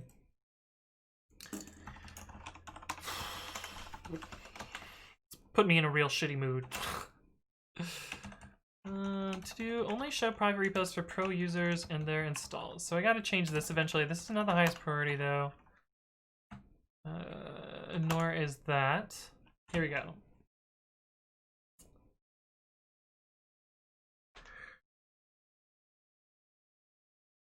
If the repository is private. So if we're private, what we need to do here is instead double check their installation. So your email is public? Emails are public in general. That's just kind of how things go. Yeah, there's it's the same as my Twitch handle. Like it's not secret in any particular way. Emails are not passwords.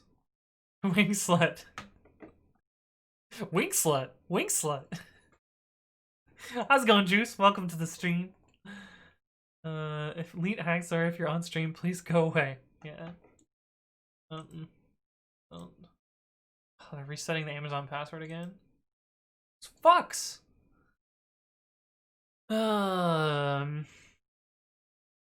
Anyway, Juice, since you weren't here earlier, someone is currently trying to reset the password on my Google and Amazon accounts. Using this with slutty wings. Yeah. Using just password resets.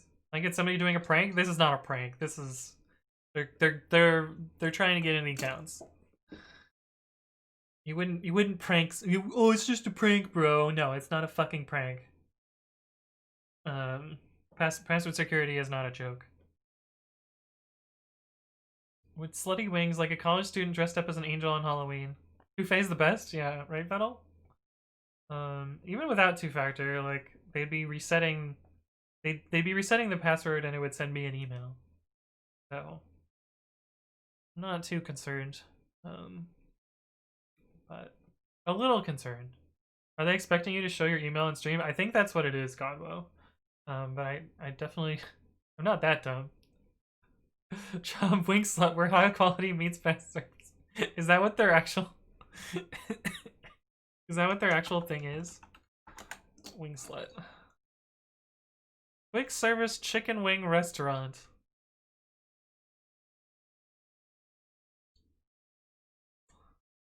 Is this safe for stream? The only spot in San Francisco serving premium jumbo-sized fried chicken wings exclusively with pan-Asian flavors. Look at these salacious wings. They're just asking to be bitten into. Look at the dressing on them.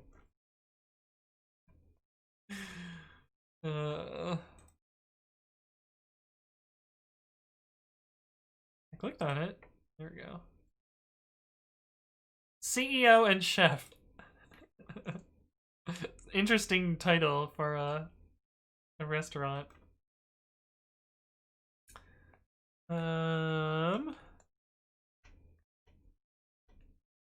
Green Mike says if they wanted to show your email on stream and they have your email, they would just put it in the chat.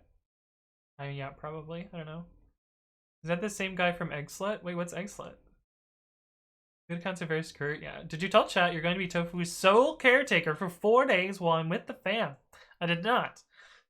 partially because you haven't decided that I'm going to do that yet because you're having your anxieties over it. So lewd. Fleece Brute says, just wondering, what is your dog's first name?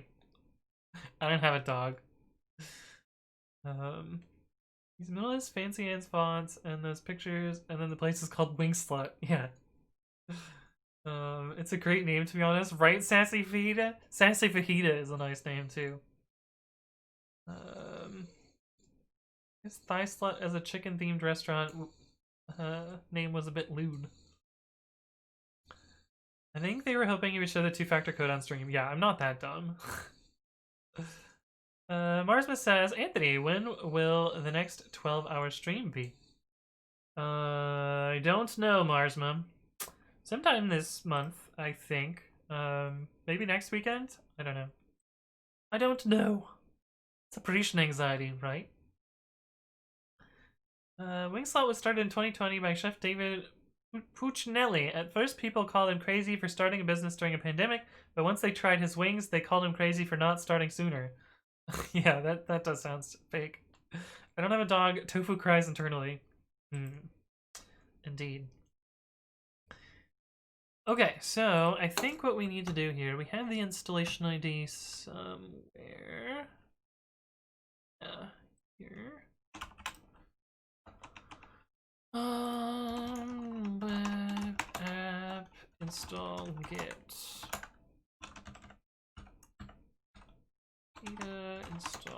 Install git. What do you take? Service and install ID. Install git. github and install ID. If install.plan is in none or free, then we do this. Otherwise, we let it through. I think that's all I really need to change in order to make. Oh, we would change the error message here. Private repos are a paid plan.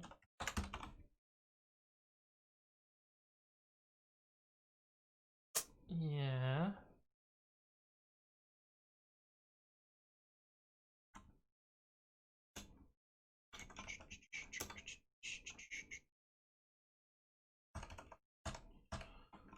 Yeah. Okay.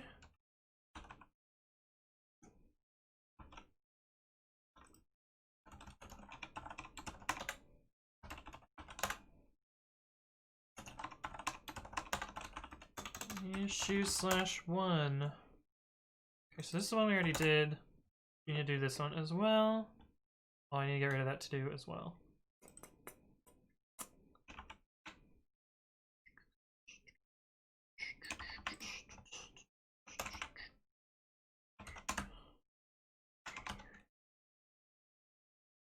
Private repos require a paid plan. And get rid of the 2 tier.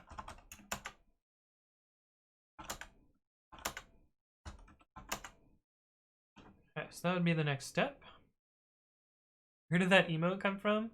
Corrigadoop? I don't know. I don't know. Well, that says, ow, Juice, you've only been following since January 1st. Toho says, do you have a paid plan yet? If not, the error message might be confusing. Yeah, we're not going to commit all of this. This is going to be kind of a mega branch that I roll out slowly. But you're right. Jay Carey, thank you for resubscribing. Tier 3 for 4 months in a row. Appreciate that, and 5 total. Thank you for your continued support. It's good to see you again, and Happy New Year to you as well. But yeah, we're working on the paid plan stuff right now. That's the goal. That's what we're doing. Slowly at a little bit at a time.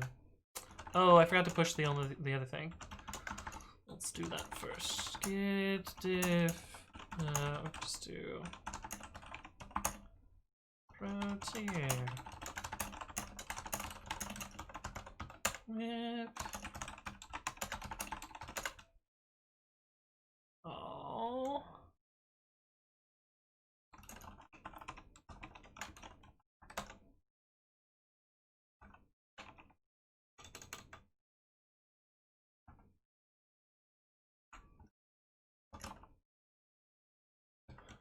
If install is none.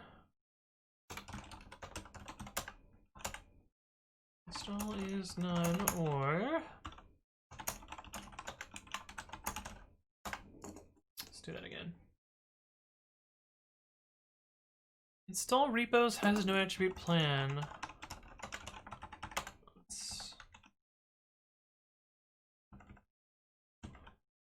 install.install.plan, which is a bit awkward.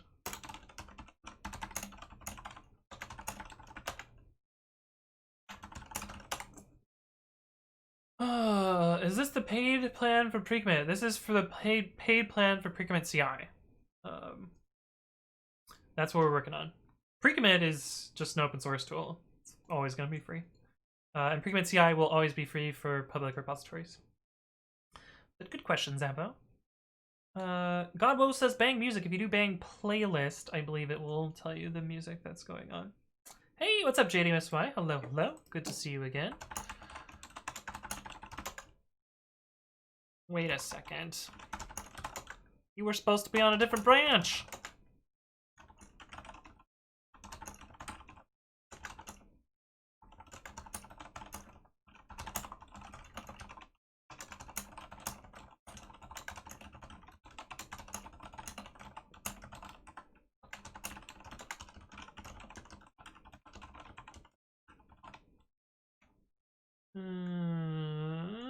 Dev.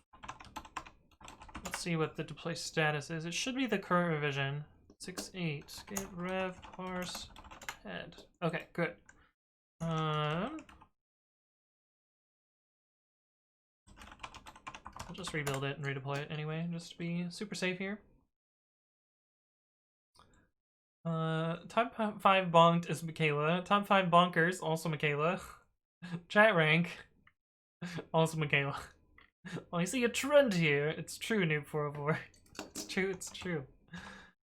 And I have fixed my VM such that when I do deploy here, we don't drop frames anymore, which is cool. Janus Weiss says, I love MyPy and all, but sometimes it pisses me off. Yeah, true. It's true, it's true. He just says try hard, yeah. Bonk, not an injection, -- kappa. Yeah, pretty sure that still is fine. Pretty sure this is still okay. We can look at the database if you want to see. Chatbot, SQLite, db.db, schema, select star from. Oh wait, there's no table for this. Right, it just puts it in plain text. Scamia, yeah. That domain is kind of sus. No, it's a pastebin service that my friend that I know personally in real life wrote. It is not suspect. You can trust me. Not sure why Bonk would touch a database. Yeah, it doesn't touch a database. But MOTD touches the database, and today touches the database, and the YouTube explains touches the database.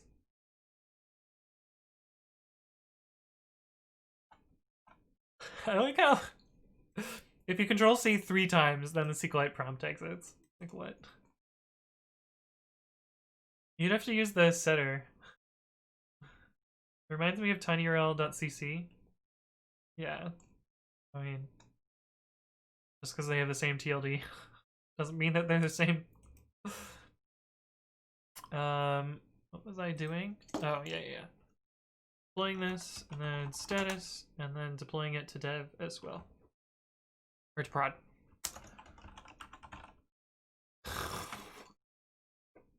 What the fuck?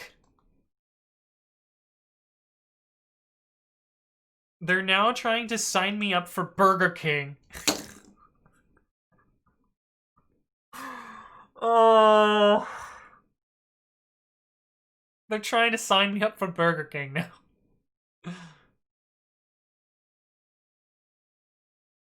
You received this message because you signed up for a Burger King account. I absolutely did not sign up for a Burger King account. The email address is promoscomingyourway.bk.com. What the fuck? Oh my god. What kind of a fucking shit show is this?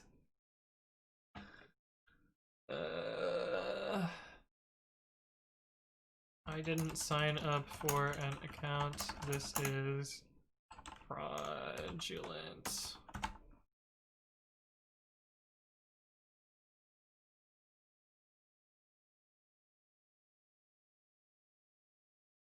Well, I don't necessarily want to reply to this because if it includes the code, it could send it to someone else. Just report spam. Okay.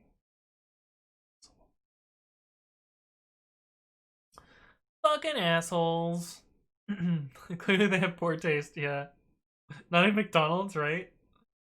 It might just be some boomer who forgot their email. No, there's no way. There's no way. Like, oh, I accidentally forgot my Anthony Wright's code email address. Click all the links now. 1508 says the person really living a life right now. All they wanted is burger. Did you get hacked? No. People are just trying to fuzz my email address. Because they're dickheads. There's a good reason some countries make email verification for newsletters mandatory. Yeah, right? Reply to no reply at theshittiestburger.com.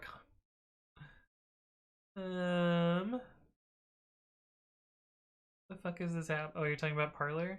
Yeah. Me, a technologically inept boomer, forgot my email from my AWS account. Yeah, right? Right. Man, people suck. Anyway, it's about time for me to fill up my water, so I'm gonna go do that. I will be right back. I will see you in a sec.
Alright, we're back.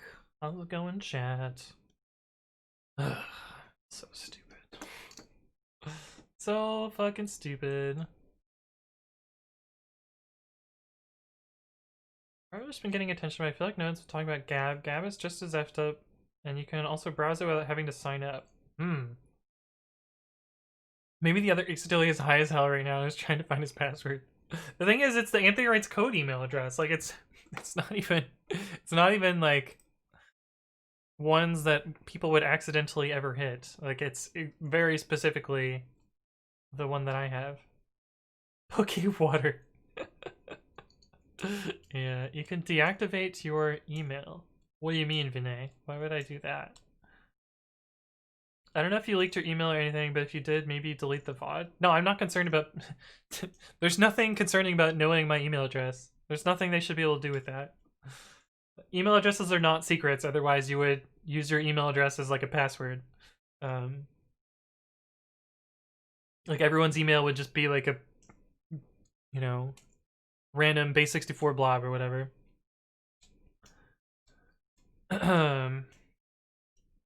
But yeah. Yeah, I'm not concerned. So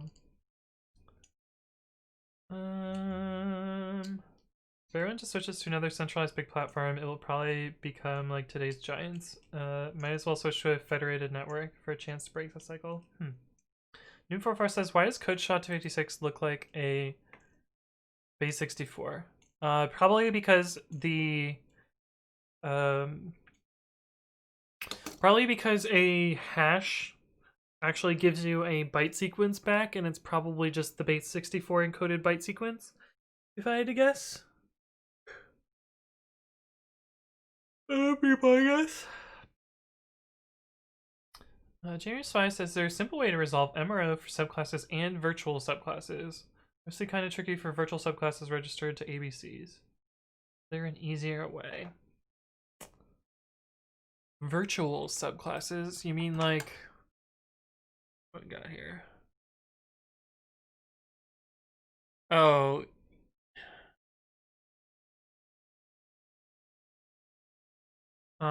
no, there's no way to know. So those virtual subclasses, as you're calling them, they just override subclass hook. I guess you could loop through every type. You could do type, or I guess you would just do type.subclasses. Oops, this is not.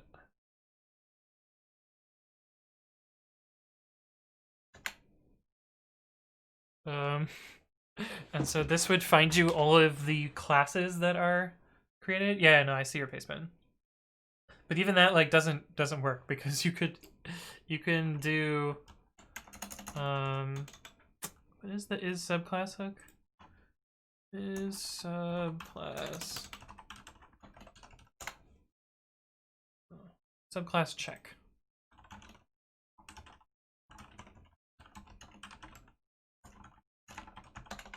You know, you could make your own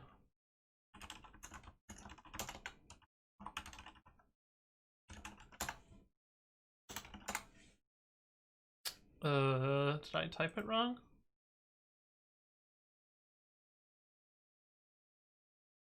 Or did I just have it backwards?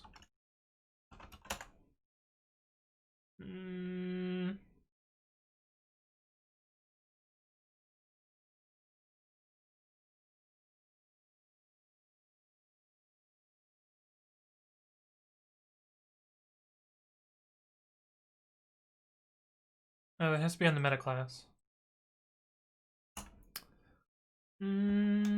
C meta type.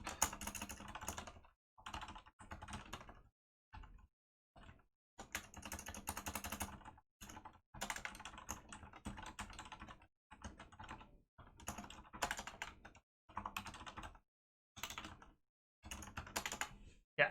So the thing is, anyone can define this subclass check. So you're not limited to just collections.abc. So there is no way to find all of the things that could possibly pass for subclass for virtual subclasses, as you called them. What's up, Sunway? Thank you for the follow. Welcome to the stream. Hopefully you are doing well. But yeah, you could see here I defined my own class that satisfies this subclass check, even though D does not extend from C. So there isn't a way to find all of them.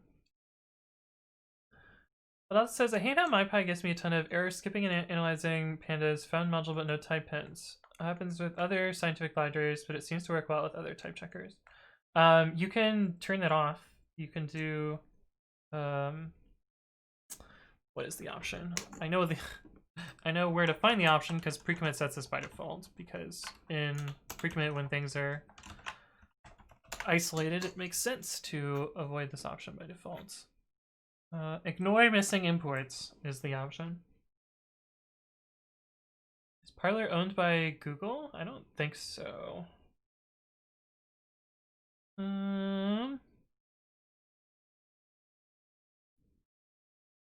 Yeah, it's essentially advertised. Parler is essentially advertised as a right-wing Twitter alternative.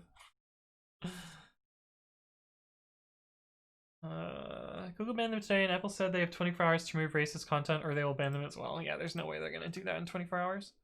So they're gonna get the big old ban hammer as well.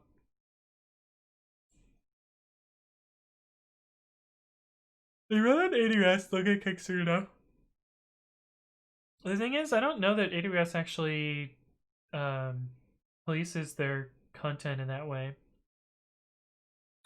I would hope that they would, but I don't think that they do. All right, let's deploy this to prod as well. Not drop the frames. Yay, it doesn't drop frames anymore. But yeah, I had to put I put a bandwidth limiter for uploading for my VM. You actually can't limit downloading due to the way that VirtualBox's network overlays are implemented. But I set my upload limit at 10 megabits, little m. Because anything higher than that, and it caused me to drop frames. So that is a thing. Okay, so I just want to double check, make sure that the website still loads, even though we already tested this in development, so we already know things are good here. But yes, so is good. Okay. Git push git status first. Git. This is the marketplace webhooks. Okay. Git push origin head. Cool. So that is good. Those are set up now.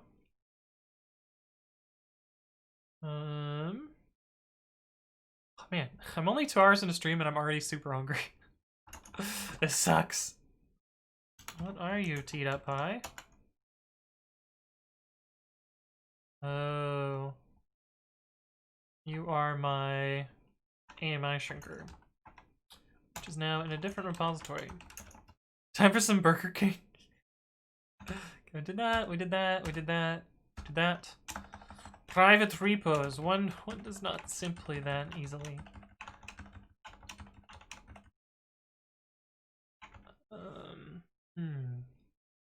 Eat the pizza? Yeah, I probably will eat some pizza. Maybe you should get some wings. I don't eat wings, Michaela. Eat the plushies. No. No.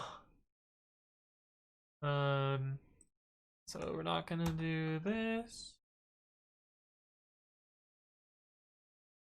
I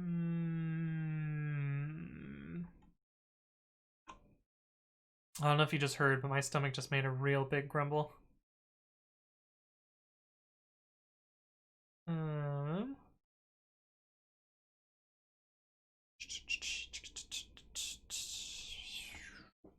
Chat wants to watch you eat pizza? Why would they want to do that? I would have to heat it up too. But that says, I just try to ignore missing imports, but the problem is that these types become any, which is dumb. I believe MyPy's type shed thing is not the most up to date. If I do reveal type and pirate, I get the correct types. Yeah, I mean, you could write stubs for them. Most of the scientific libraries do not have stubs because they're unrepresentable in MyPy's type system. And any is about as close as you're going to get.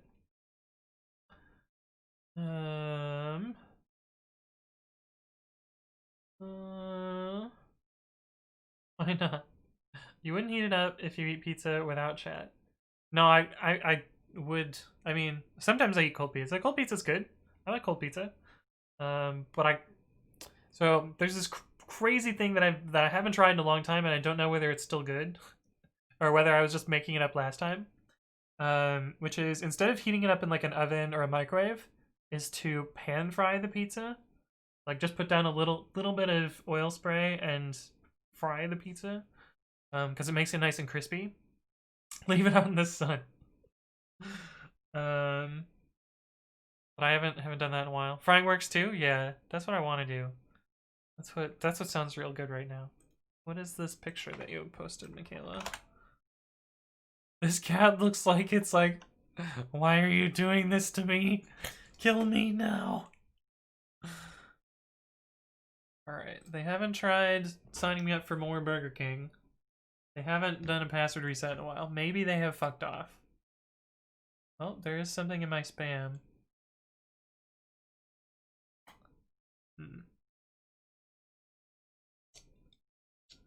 Oh, it's from bounces.amazon.com. I see. Oh no.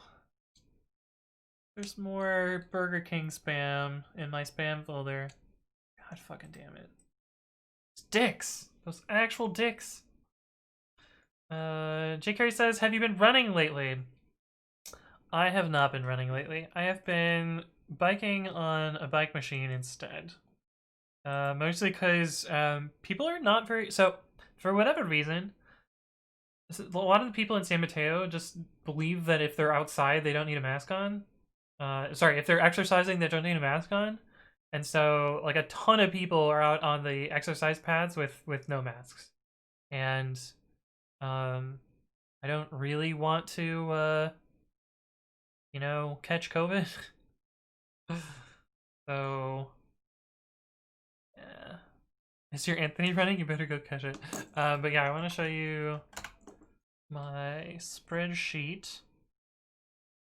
It's not this account. It's this account. Oh, I'm not signed in. Fuck.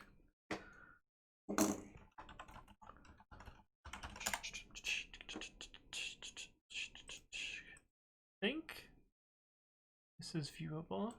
The spreadsheet is called running, but I've repurposed it and recombined it with a bunch of my other sheets. I can't edit this. Can I not edit this? I cannot edit this. Oh, I can edit it on the other window. So if we put in rest of today's, or the rest of the week's running. I have not done today's exercise yet, but keep a track of exercise bike. Here's my running spreadsheet from last year. I actually need to split it up because during pandemic, I mostly just did bike machine and not running. Although I did do some running in here. But then I mostly have been bike machining for the time during the pandemic. But yeah.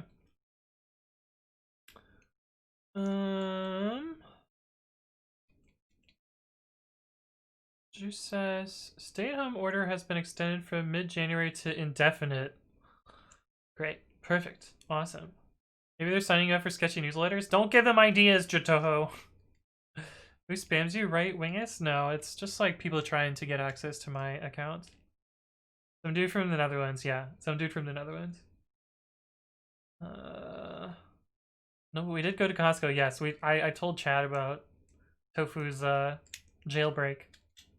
Bitchin'! How's it going? Good to see you again. Both my cars had a dead battery today. Got out my trusty car charger and thought I'd be smart and put the charger on me, then another jumper cable to the other to charge both at the same time. Shorted the circuit, cars exploded. Now I'm in the hospital for burns. Shit, dude. Hopefully you're doing alright. I feel like you just have a wild story every time. I'm starting to pick up that, maybe your stories are a little bit fabricated. But if not, hopefully you're doing well. It's a Recursive Kernel Pack. Hello, hello. Yes, you have seen today's PogChamp. Twitch is now changing the PogChamp every single day. Every 24 hours, you'll get a new PogChamp.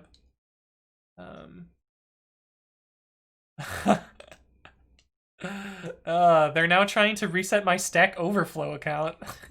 What would you possibly gain out of getting a Stack Overflow account? We received an account recovery request on Stack Overflow for my email address, but that email does not exist in our records. Oh, Christ. Fucking shitheads. Why would... I got your Stack Overflow account. Now I'm gonna give somebody some terrible question answers. Like, what the fuck are you gonna do with the Stack Overflow account? Can you even pay for Stack Overflow? I don't think you can. Like, oh, I've got access to your reputation now. Look at these 36,000 points. I'm gonna get so many interviews for this. Like, what the fuck are you gonna do? Like, is there a pro tier of Stack Overflow? Stack Overflow Pro account.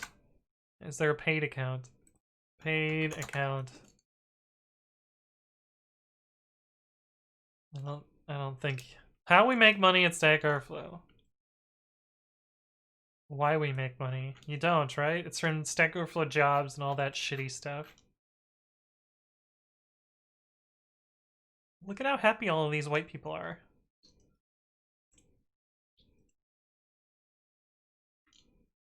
Anyway.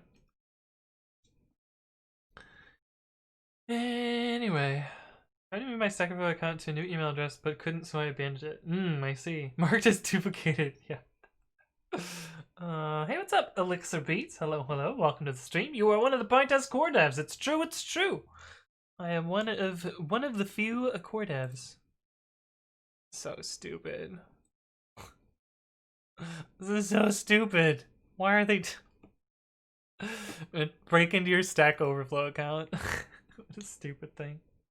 I thought PogChamp was gone. Yeah, no, they've changed it so that there's a new PogChamp every 24 hours. For business recruiting, oh, I see. I had some experience with some people who tried to sign me up to sketchy websites for a couple months. What are you working on today? Right now, I'm just complaining about being hungry. Oh my god, they've signed me up for Wendy's. They've signed me up for Wendy's. Fuck. What's spam? No. This is so stupid. Why are they doing this?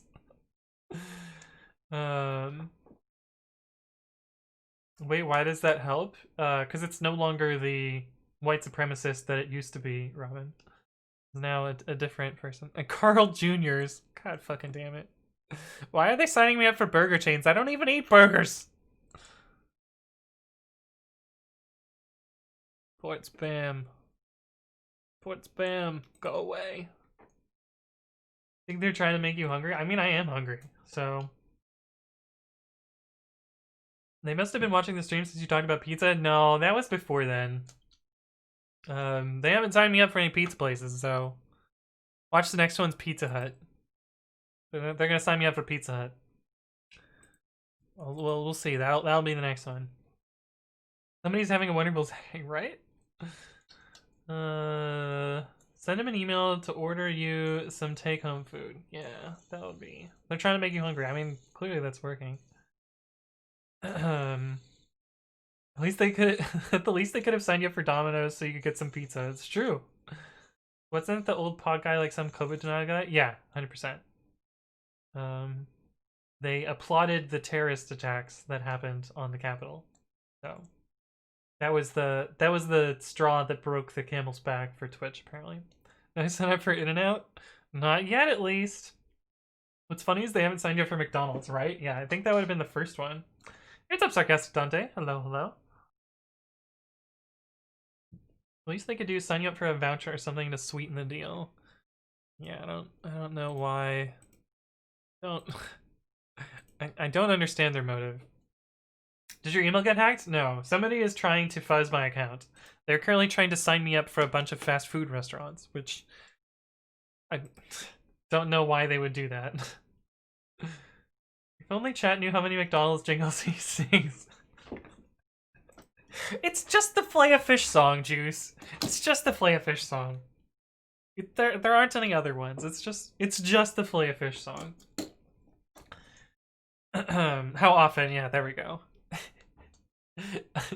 The best part is Juice now sings it as well. I can't think of a McDonald's jingle. Okay, so there was this is gonna get clipped. There was this McDonald's commercial from, I don't know, must have been from like 2004 or something. Anyway, it's this animatronic fish that is up on a wall. And how does it start? It goes, oh yes, I remember. It goes, give me back that Filet-O-Fish. Give me that fish. And then it goes, wah, give me back that Filet-O-Fish. Give me that fish. What if it were you sitting up on that wall? If it were you in that sandwich, you wouldn't be laughing at all. And then it loops. Well, that's the Filet-O-Fish song. And yes, I do sing it all the time. And it's been fucking years since I've seen that commercial. Apparently there's a new version of it. Oh, of course I can't show it on stream because, yeah, copyrighted content, but watch me get claimed for singing a stupid McDonald's song. I guess it would be like the time where I sang, what is the song? By Amy Lee. By Evanescence. Bring Me to Life. The time I sang that on stream and I got claimed on YouTube for it. So that was fun. What is account fuzzing? So they know my email address. They're trying to log into a bunch of different accounts and do password resets. And yeah, they have sent. Oh, we got a new email. We've got a new email. This one's a different account though. Oh no, never mind. It's just my phone says that there are 3 unread, but there's only 2. Very strange. Very, very strange. Again. It's also some old boomer who's named Anthony. No, the email address is Anthony writes code. Like, this isn't an email that you just guess. This is a targeted attack. It's literally several times a week. Several times a week. It's like several times a day. Cyrenix says, "Hi Anthony, you should let them make their shit and don't publish what they do. This encourages them. It's my 2 cents." I mean, yeah. I mean, they're the one wasting their time. It's not like they're gonna get into my account, so I'm not concerned. Although they tried to hack my Stack Overflow account, like what? It's also content, according to Jatoho. It means you're good enough that at singing that the poor AA couldn't understand. It's true, MSR. It's true. Oh no! How cringe! How cringe is this clip?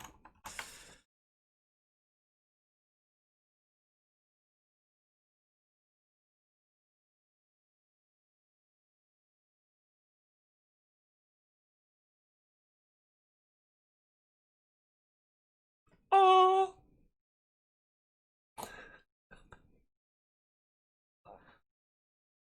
Sitting up on that wall. If it were you in that sandwich, you wouldn't be laughing at all.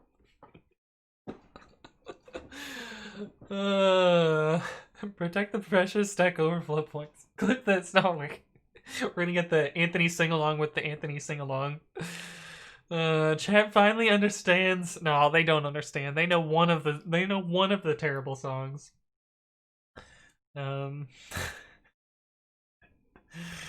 But anyway, there was a remix of the Flayfish song.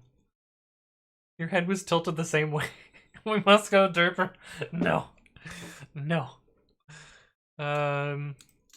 Okay, but what I want to do is get trash. What I want to do is deploy this to development. Git show, and then see if we can perform a run. We should be able to perform a run with private repositories. The next steps after this are like being able to see the run results. So scripts, lambda deploy. Let's make sure we're in dev first. And we are. Cool. Please go 1 deeper. Okay, we'll go one deeper. All right, chat. We'll go 1 deeper. 1 deeper, chat. That's it. That's the bottom that we'll go. We'll go 1 deeper, okay? 1 more.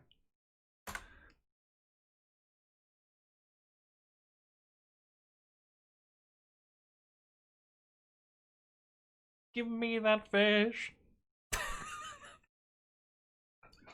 Give me that fish. Oh, what if it were you sitting up on that wall? If it were you in that sandwich, you wouldn't be laughing at all. All right, there you go, chat. There's your recursive, goofy McDonald's clip thing.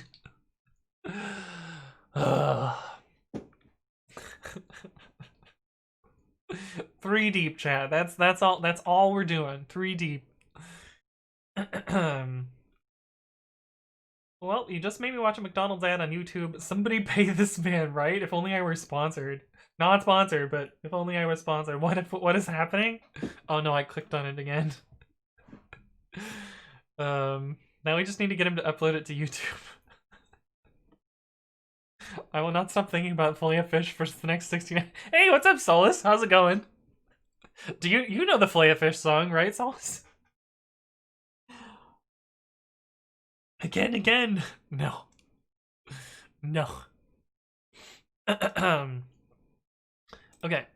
But lem to deploy build. And then we'll deploy this to dev. Just ate a Fillet of Fish day. Ooh, nice. Nice. Pretty good. The Fillet of Fish song? Yeah. Isn't it great? That's a classic. See? You know what else is a classic? What if I do want to be a French fry? That one's actually a Burger King one, though. Oh, they've now signed me up for Netflix. Wait, don't you have to use a credit card to sign up for Netflix? Does this mean I have a Netflix account now? Robot Steve? Or is it Robot Stevie? Robot Steve, thank you for the follow. Welcome to the stream. Hopefully you are doing well. Oh no, this is signing up to receive Netflix special offers. ENDE. I guess they speak German. So they're a German speaker in the Netherlands. We're learning more about this annoying person. Hey, what's up, Noober? Thank you for the follow. Welcome to the stream. Hopefully you're doing well. If y'all don't remember, you're too young. I'm too zoomer to understand this. Netflix isn't even worth it. Free trial, though? No, they just signed me up for the offers list. Loyal Steve? Lawyer Steve? We found Lawyer Steve! No, this is Robot Steve. So they've signed you up for Netflix, a bunch of fast food places, maybe somebody really shy trying to invite you over for Netflix and chill. Yeah, Netflix and chill in the Netherlands. So now they're gonna have to sign me up for an airline as well to get me there. Or a German guy with a VPN to the Netherlands. That's true. That's true. We don't know that they're right wings, Marco. We don't know that. They haven't signed me up for Parlor. Newbie Dev says, how do you segregate dev and prod deps? Do you use pipenv? It is sluggish as heck and others. No, I don't use pipenv because pipenv is garbage. I have a requirements.txt. These are the prod. Oh wait, this is the wrong app. I have these two minimal files. I start text. So I have these four files. There's requirements dev minimal and requirements minimal. And by freezing the minimal requirements in requirements minimal, minimal requirements and requirements minimal, by installing all these and figuring out their dependencies, I've frozen that to requirements.txt, which is this here. And then from requirements minimal, I have frozen, or requirements dev minimal, I have frozen these outwards and then subtracted the ones from requirements.txt, and that gives me requirements dev.txt, and so that's what these frozen are here. There's actually things in here that depend on things that are in requirements.txt, but they don't get duplicated here. And to do all of that, I'm using a tool that I wrote called requirements tools. I would suggest using pip tools instead of requirements tools, mostly because pip tools is better at this, but I wrote this tool while I was at Yelp before I realized that pip tools existed, and I'm really happy with the convention that it uses, so I continue to use it. And it's fast and works well. And you can also check that things are properly installed, the right version, and check requirements. Does that.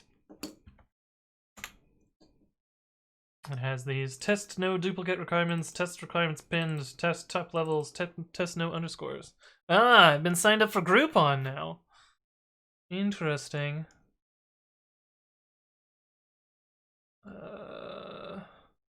This is gonna be really fucking annoying to fix all this shit. I'm gonna, like, if I actually want to use these accounts, I'm gonna have to take I mean, I'm never gonna use these accounts because it's my stream email address, but I'm getting all kinds of fucking spam from them, you know? No, I haven't got hacked. Somebody's just using my email address to try and sign up for stuff and reset passwords. 90,000 points my second 12-hour stream. Oh no. Oh no. If you live near the border, you might get some things from the neighboring countries. I used to get Luxembourg/German interfaces when I was living near the borders. What is Yelp? It's a review site, essentially. Now that we can't pool our channel points, yeah, I've not turned on channel point pooling. Wait until somebody signs you up for Tinder. Groupon is still around of all the things to survive the pandemic, right? Right? What are they even doing, right? Still Groupon, yeah, there you go. I got an email from Daniel Satili0@gmail.com that was pizza logos. Huh. Chico codes! AWC Dumpstify, thank you for the resubscription at 5 months. Appreciate your continued support. It's always good to see you. But anyway, that's how I manage my requirements, is this tool here.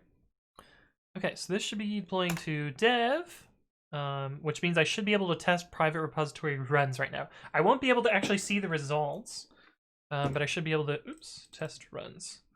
Do I have a private repository? Demo is not. What about demo 2?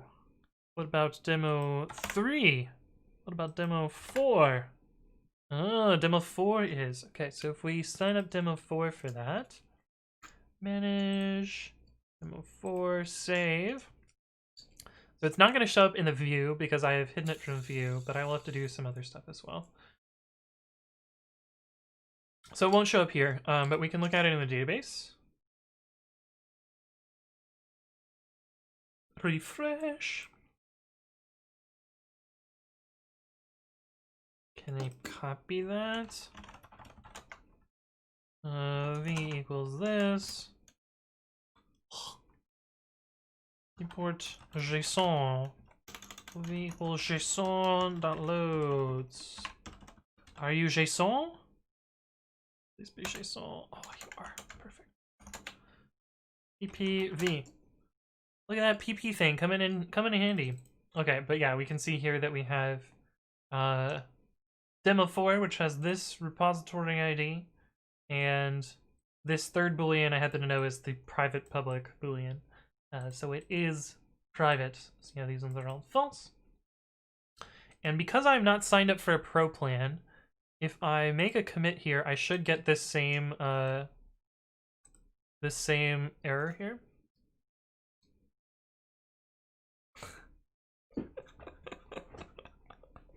It's true. I have PP globally, Juicebox Hero, and it's so handy. Just handy PP.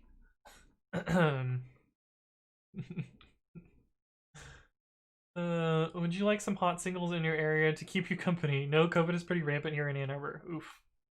Can sub you to OnlyFans. Will be, however, steamy fanfiction crossovers between Twilight, Harry Potter, and the Hunger Games.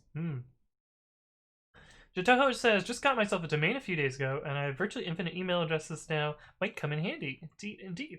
JSON. Can you sign me up for a COVID vaccine? That would be more helpful. Yeah. Global PP, yeah. PP too much according to Pep. What? What? Okay, but anyway. If I make a commit here, it should fail. So if we just go here and edit. But we should get a new error message here. Because we are not... Oh, I need to change the URL as well. I need to change the new URL as well. Oh, which, shit. I should have kept the URL from before, so I need to do that as well. Change URL for private repo error message to marketplace URL, and I need to figure out what that marketplace URL is. Damn. Hold on. Create new pull request. This should error. Right. It should error. Private repos require a paid plan. Cool. This link is wrong, so this link will have to change at some point. But that's good. So now if we opt ourselves into a paid plan, so by changing this to basic, for instance, we do attribute value must be true.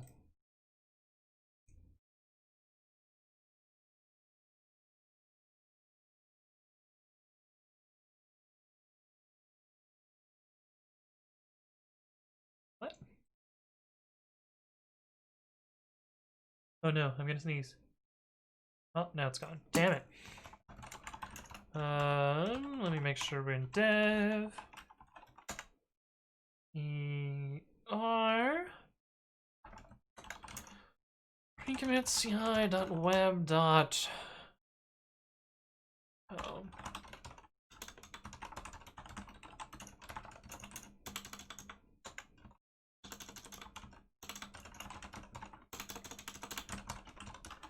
Data install import star and install set plan.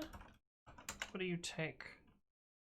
Oh, it has type annotations here. That's so nice. Service account ID install set plan GitHub account ID should be this, and then plan equals basic.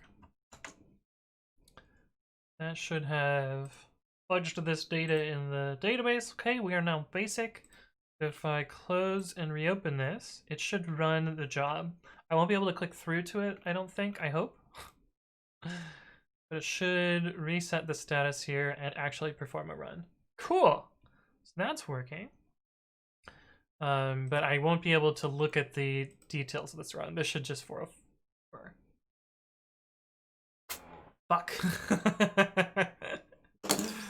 Oh. I guess I didn't put this in place because I assumed it was impossible to reach this. But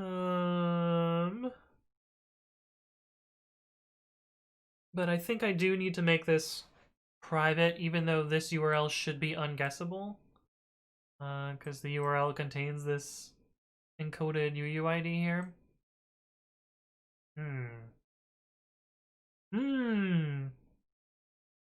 PyPy was a language on its own. Shouldn't it have .pp extensions? There is... What has the .pp extension? I feel like there's something that has this. Is it Puppet? I think Puppet is .pp. Personal Puppet. Yeah, Puppet is .pp. Here, look, it's pypy.pp. Exactly what you wanted.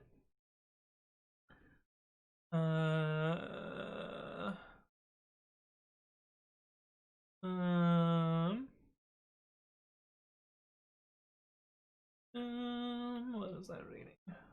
Could sign all of them up for burgering. Oh no, we have more emails. I've never even heard of these things before. Do you know what Living Social is? I've never heard of Living Social, but they signed me up for that. Spam. Travel Zoo. Well, they're catching on to the travel portion.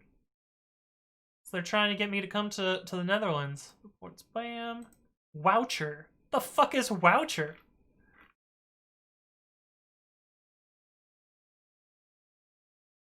Report spam. Weird. Weird. Oh, Jack in the Box went straight to spam. Amazing. Amazing. Fucking asshole. Understand why they would do this.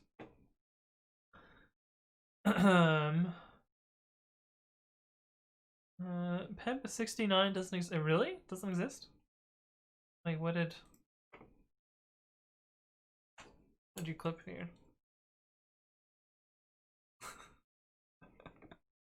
Digmet, thank you for the follow. Welcome to the stream. Hopefully you're doing well. Just as you decided to use Puppet for your dot files, I decided to use Ansible for mine, and now it does everything for me. Nice, awesome.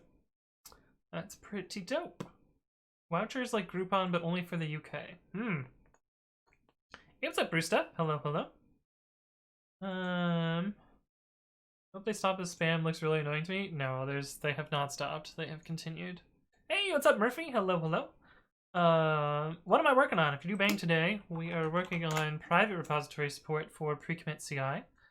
I think what this is telling me is that the runs don't know whether they're private or public or not. So I need to add that information to them. Grab this and look in runs. Oh, this is going to suck. Finding the particular run. 161. Especially because this view is... Oh, give me more space.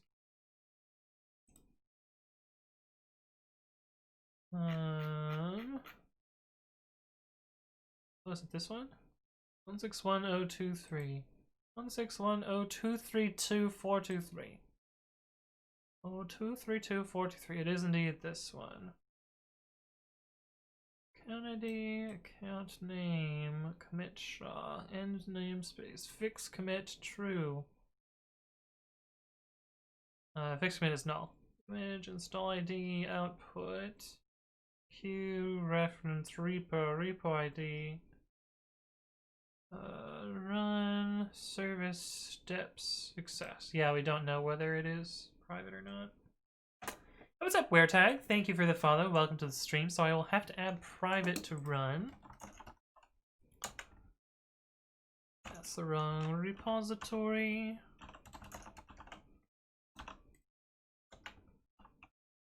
Add private to run.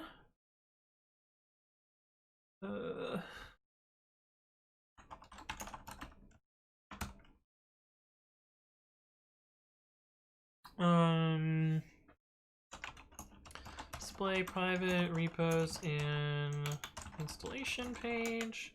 Display private repo in repo page. Display private runs in run page. So I gotta do all of those things, which sucks. Living social, so they want house/apartment, animals, food, and Netflix. Yeah. Right? They used to run a really annoying ad of this hot girl. Oh, I've been signed up for Del Taco. Yum! Mexican food! Fucking dicks. They used to run a really annoying ad of this hot girl walking out of a hairdresser's and subsequently walking into the door and being in pain. Then a voucher example coupon for glasses appears on the screen. Oh no. Oh, like voucher but voucher? That's not even cute, yeah. Can I get World of Warcraft for free at voucher? Oh Christ. This is obnoxious. Obnoxious. Wait, how are you getting spammed? Yeah, somebody has my email address. And they keep trying to reset my password on a bunch of different services and sign me up for a bunch of stuff.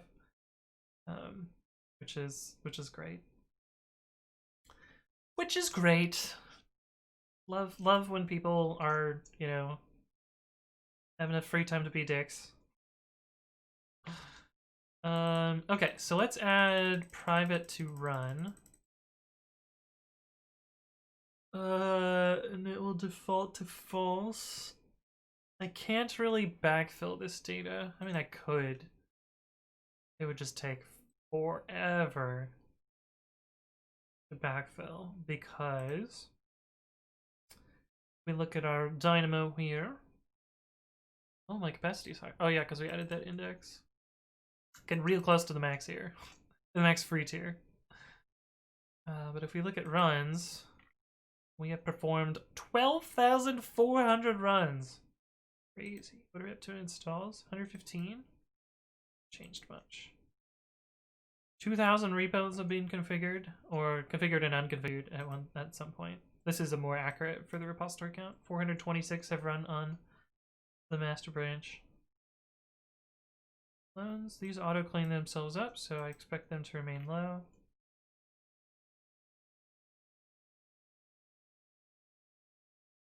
And there are 18 people logged in. So annoying. Time well spent by the useless humans, yeah. Who wants to hear Anthony sing? Wait, what are we singing? Rate MOTD to update the MOTD. Is that what a hot girl looks like in the UK? Fine, we'll watch this. An ad, right? So surely they won't copyright infringe me for an ad.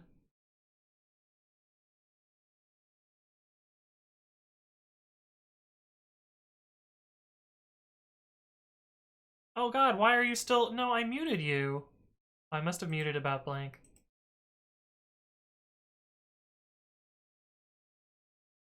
Did she just say voucher? What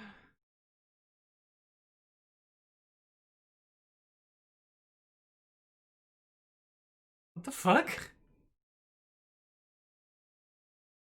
She ran into an automatic sliding door too. Like what? What?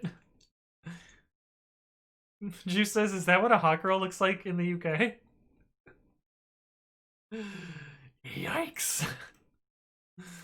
Okay, but anyway, I'm hungry and I'm a little bit peeved about this annoying sign-up spam. So, yeah, I think I'm gonna wrap up the stream here. We're also at a good, like, 3-hour stopping point where I gotta fill up my water anyway. And I'm gonna go eat some lunch. I might play Pokemon later today. So I will ping in the stream chat channel in Discord if I play Pokemon later today, but we'll see. But anyway, let me do my little spiel, and then we'll send you off to another channel. My name is Anthony. I upload my previous content to YouTube, and that's youtube.com/AnthonyWritesCode, where you can check out educational videos that I upload daily, as well as previous streams if you go back further in time. I upload the streams on Sundays, that's why they do this. But anyway, check out my YouTube channel, follow me there, or subscribe, or whatever it's called. I stream on Monday, Wednesday, Friday, and Saturday. And I announce my streams in 2 places. One of those is twitter.com/codewithanthony, where I basically say what I'm going to work on. And we did get Marketplace webhooks working today, so good job me on that one. But follow me there for updates on this, or join the Discord, which is a cool little place where we hang out and yeah, talk about code and stuff. There's a beginner's channel if you want to ask questions, etc., etc. Hey, what's up, Melky? Pow! Right as we're heading out today. But anyway, thank you all for stopping by, and let's go find someone to raid.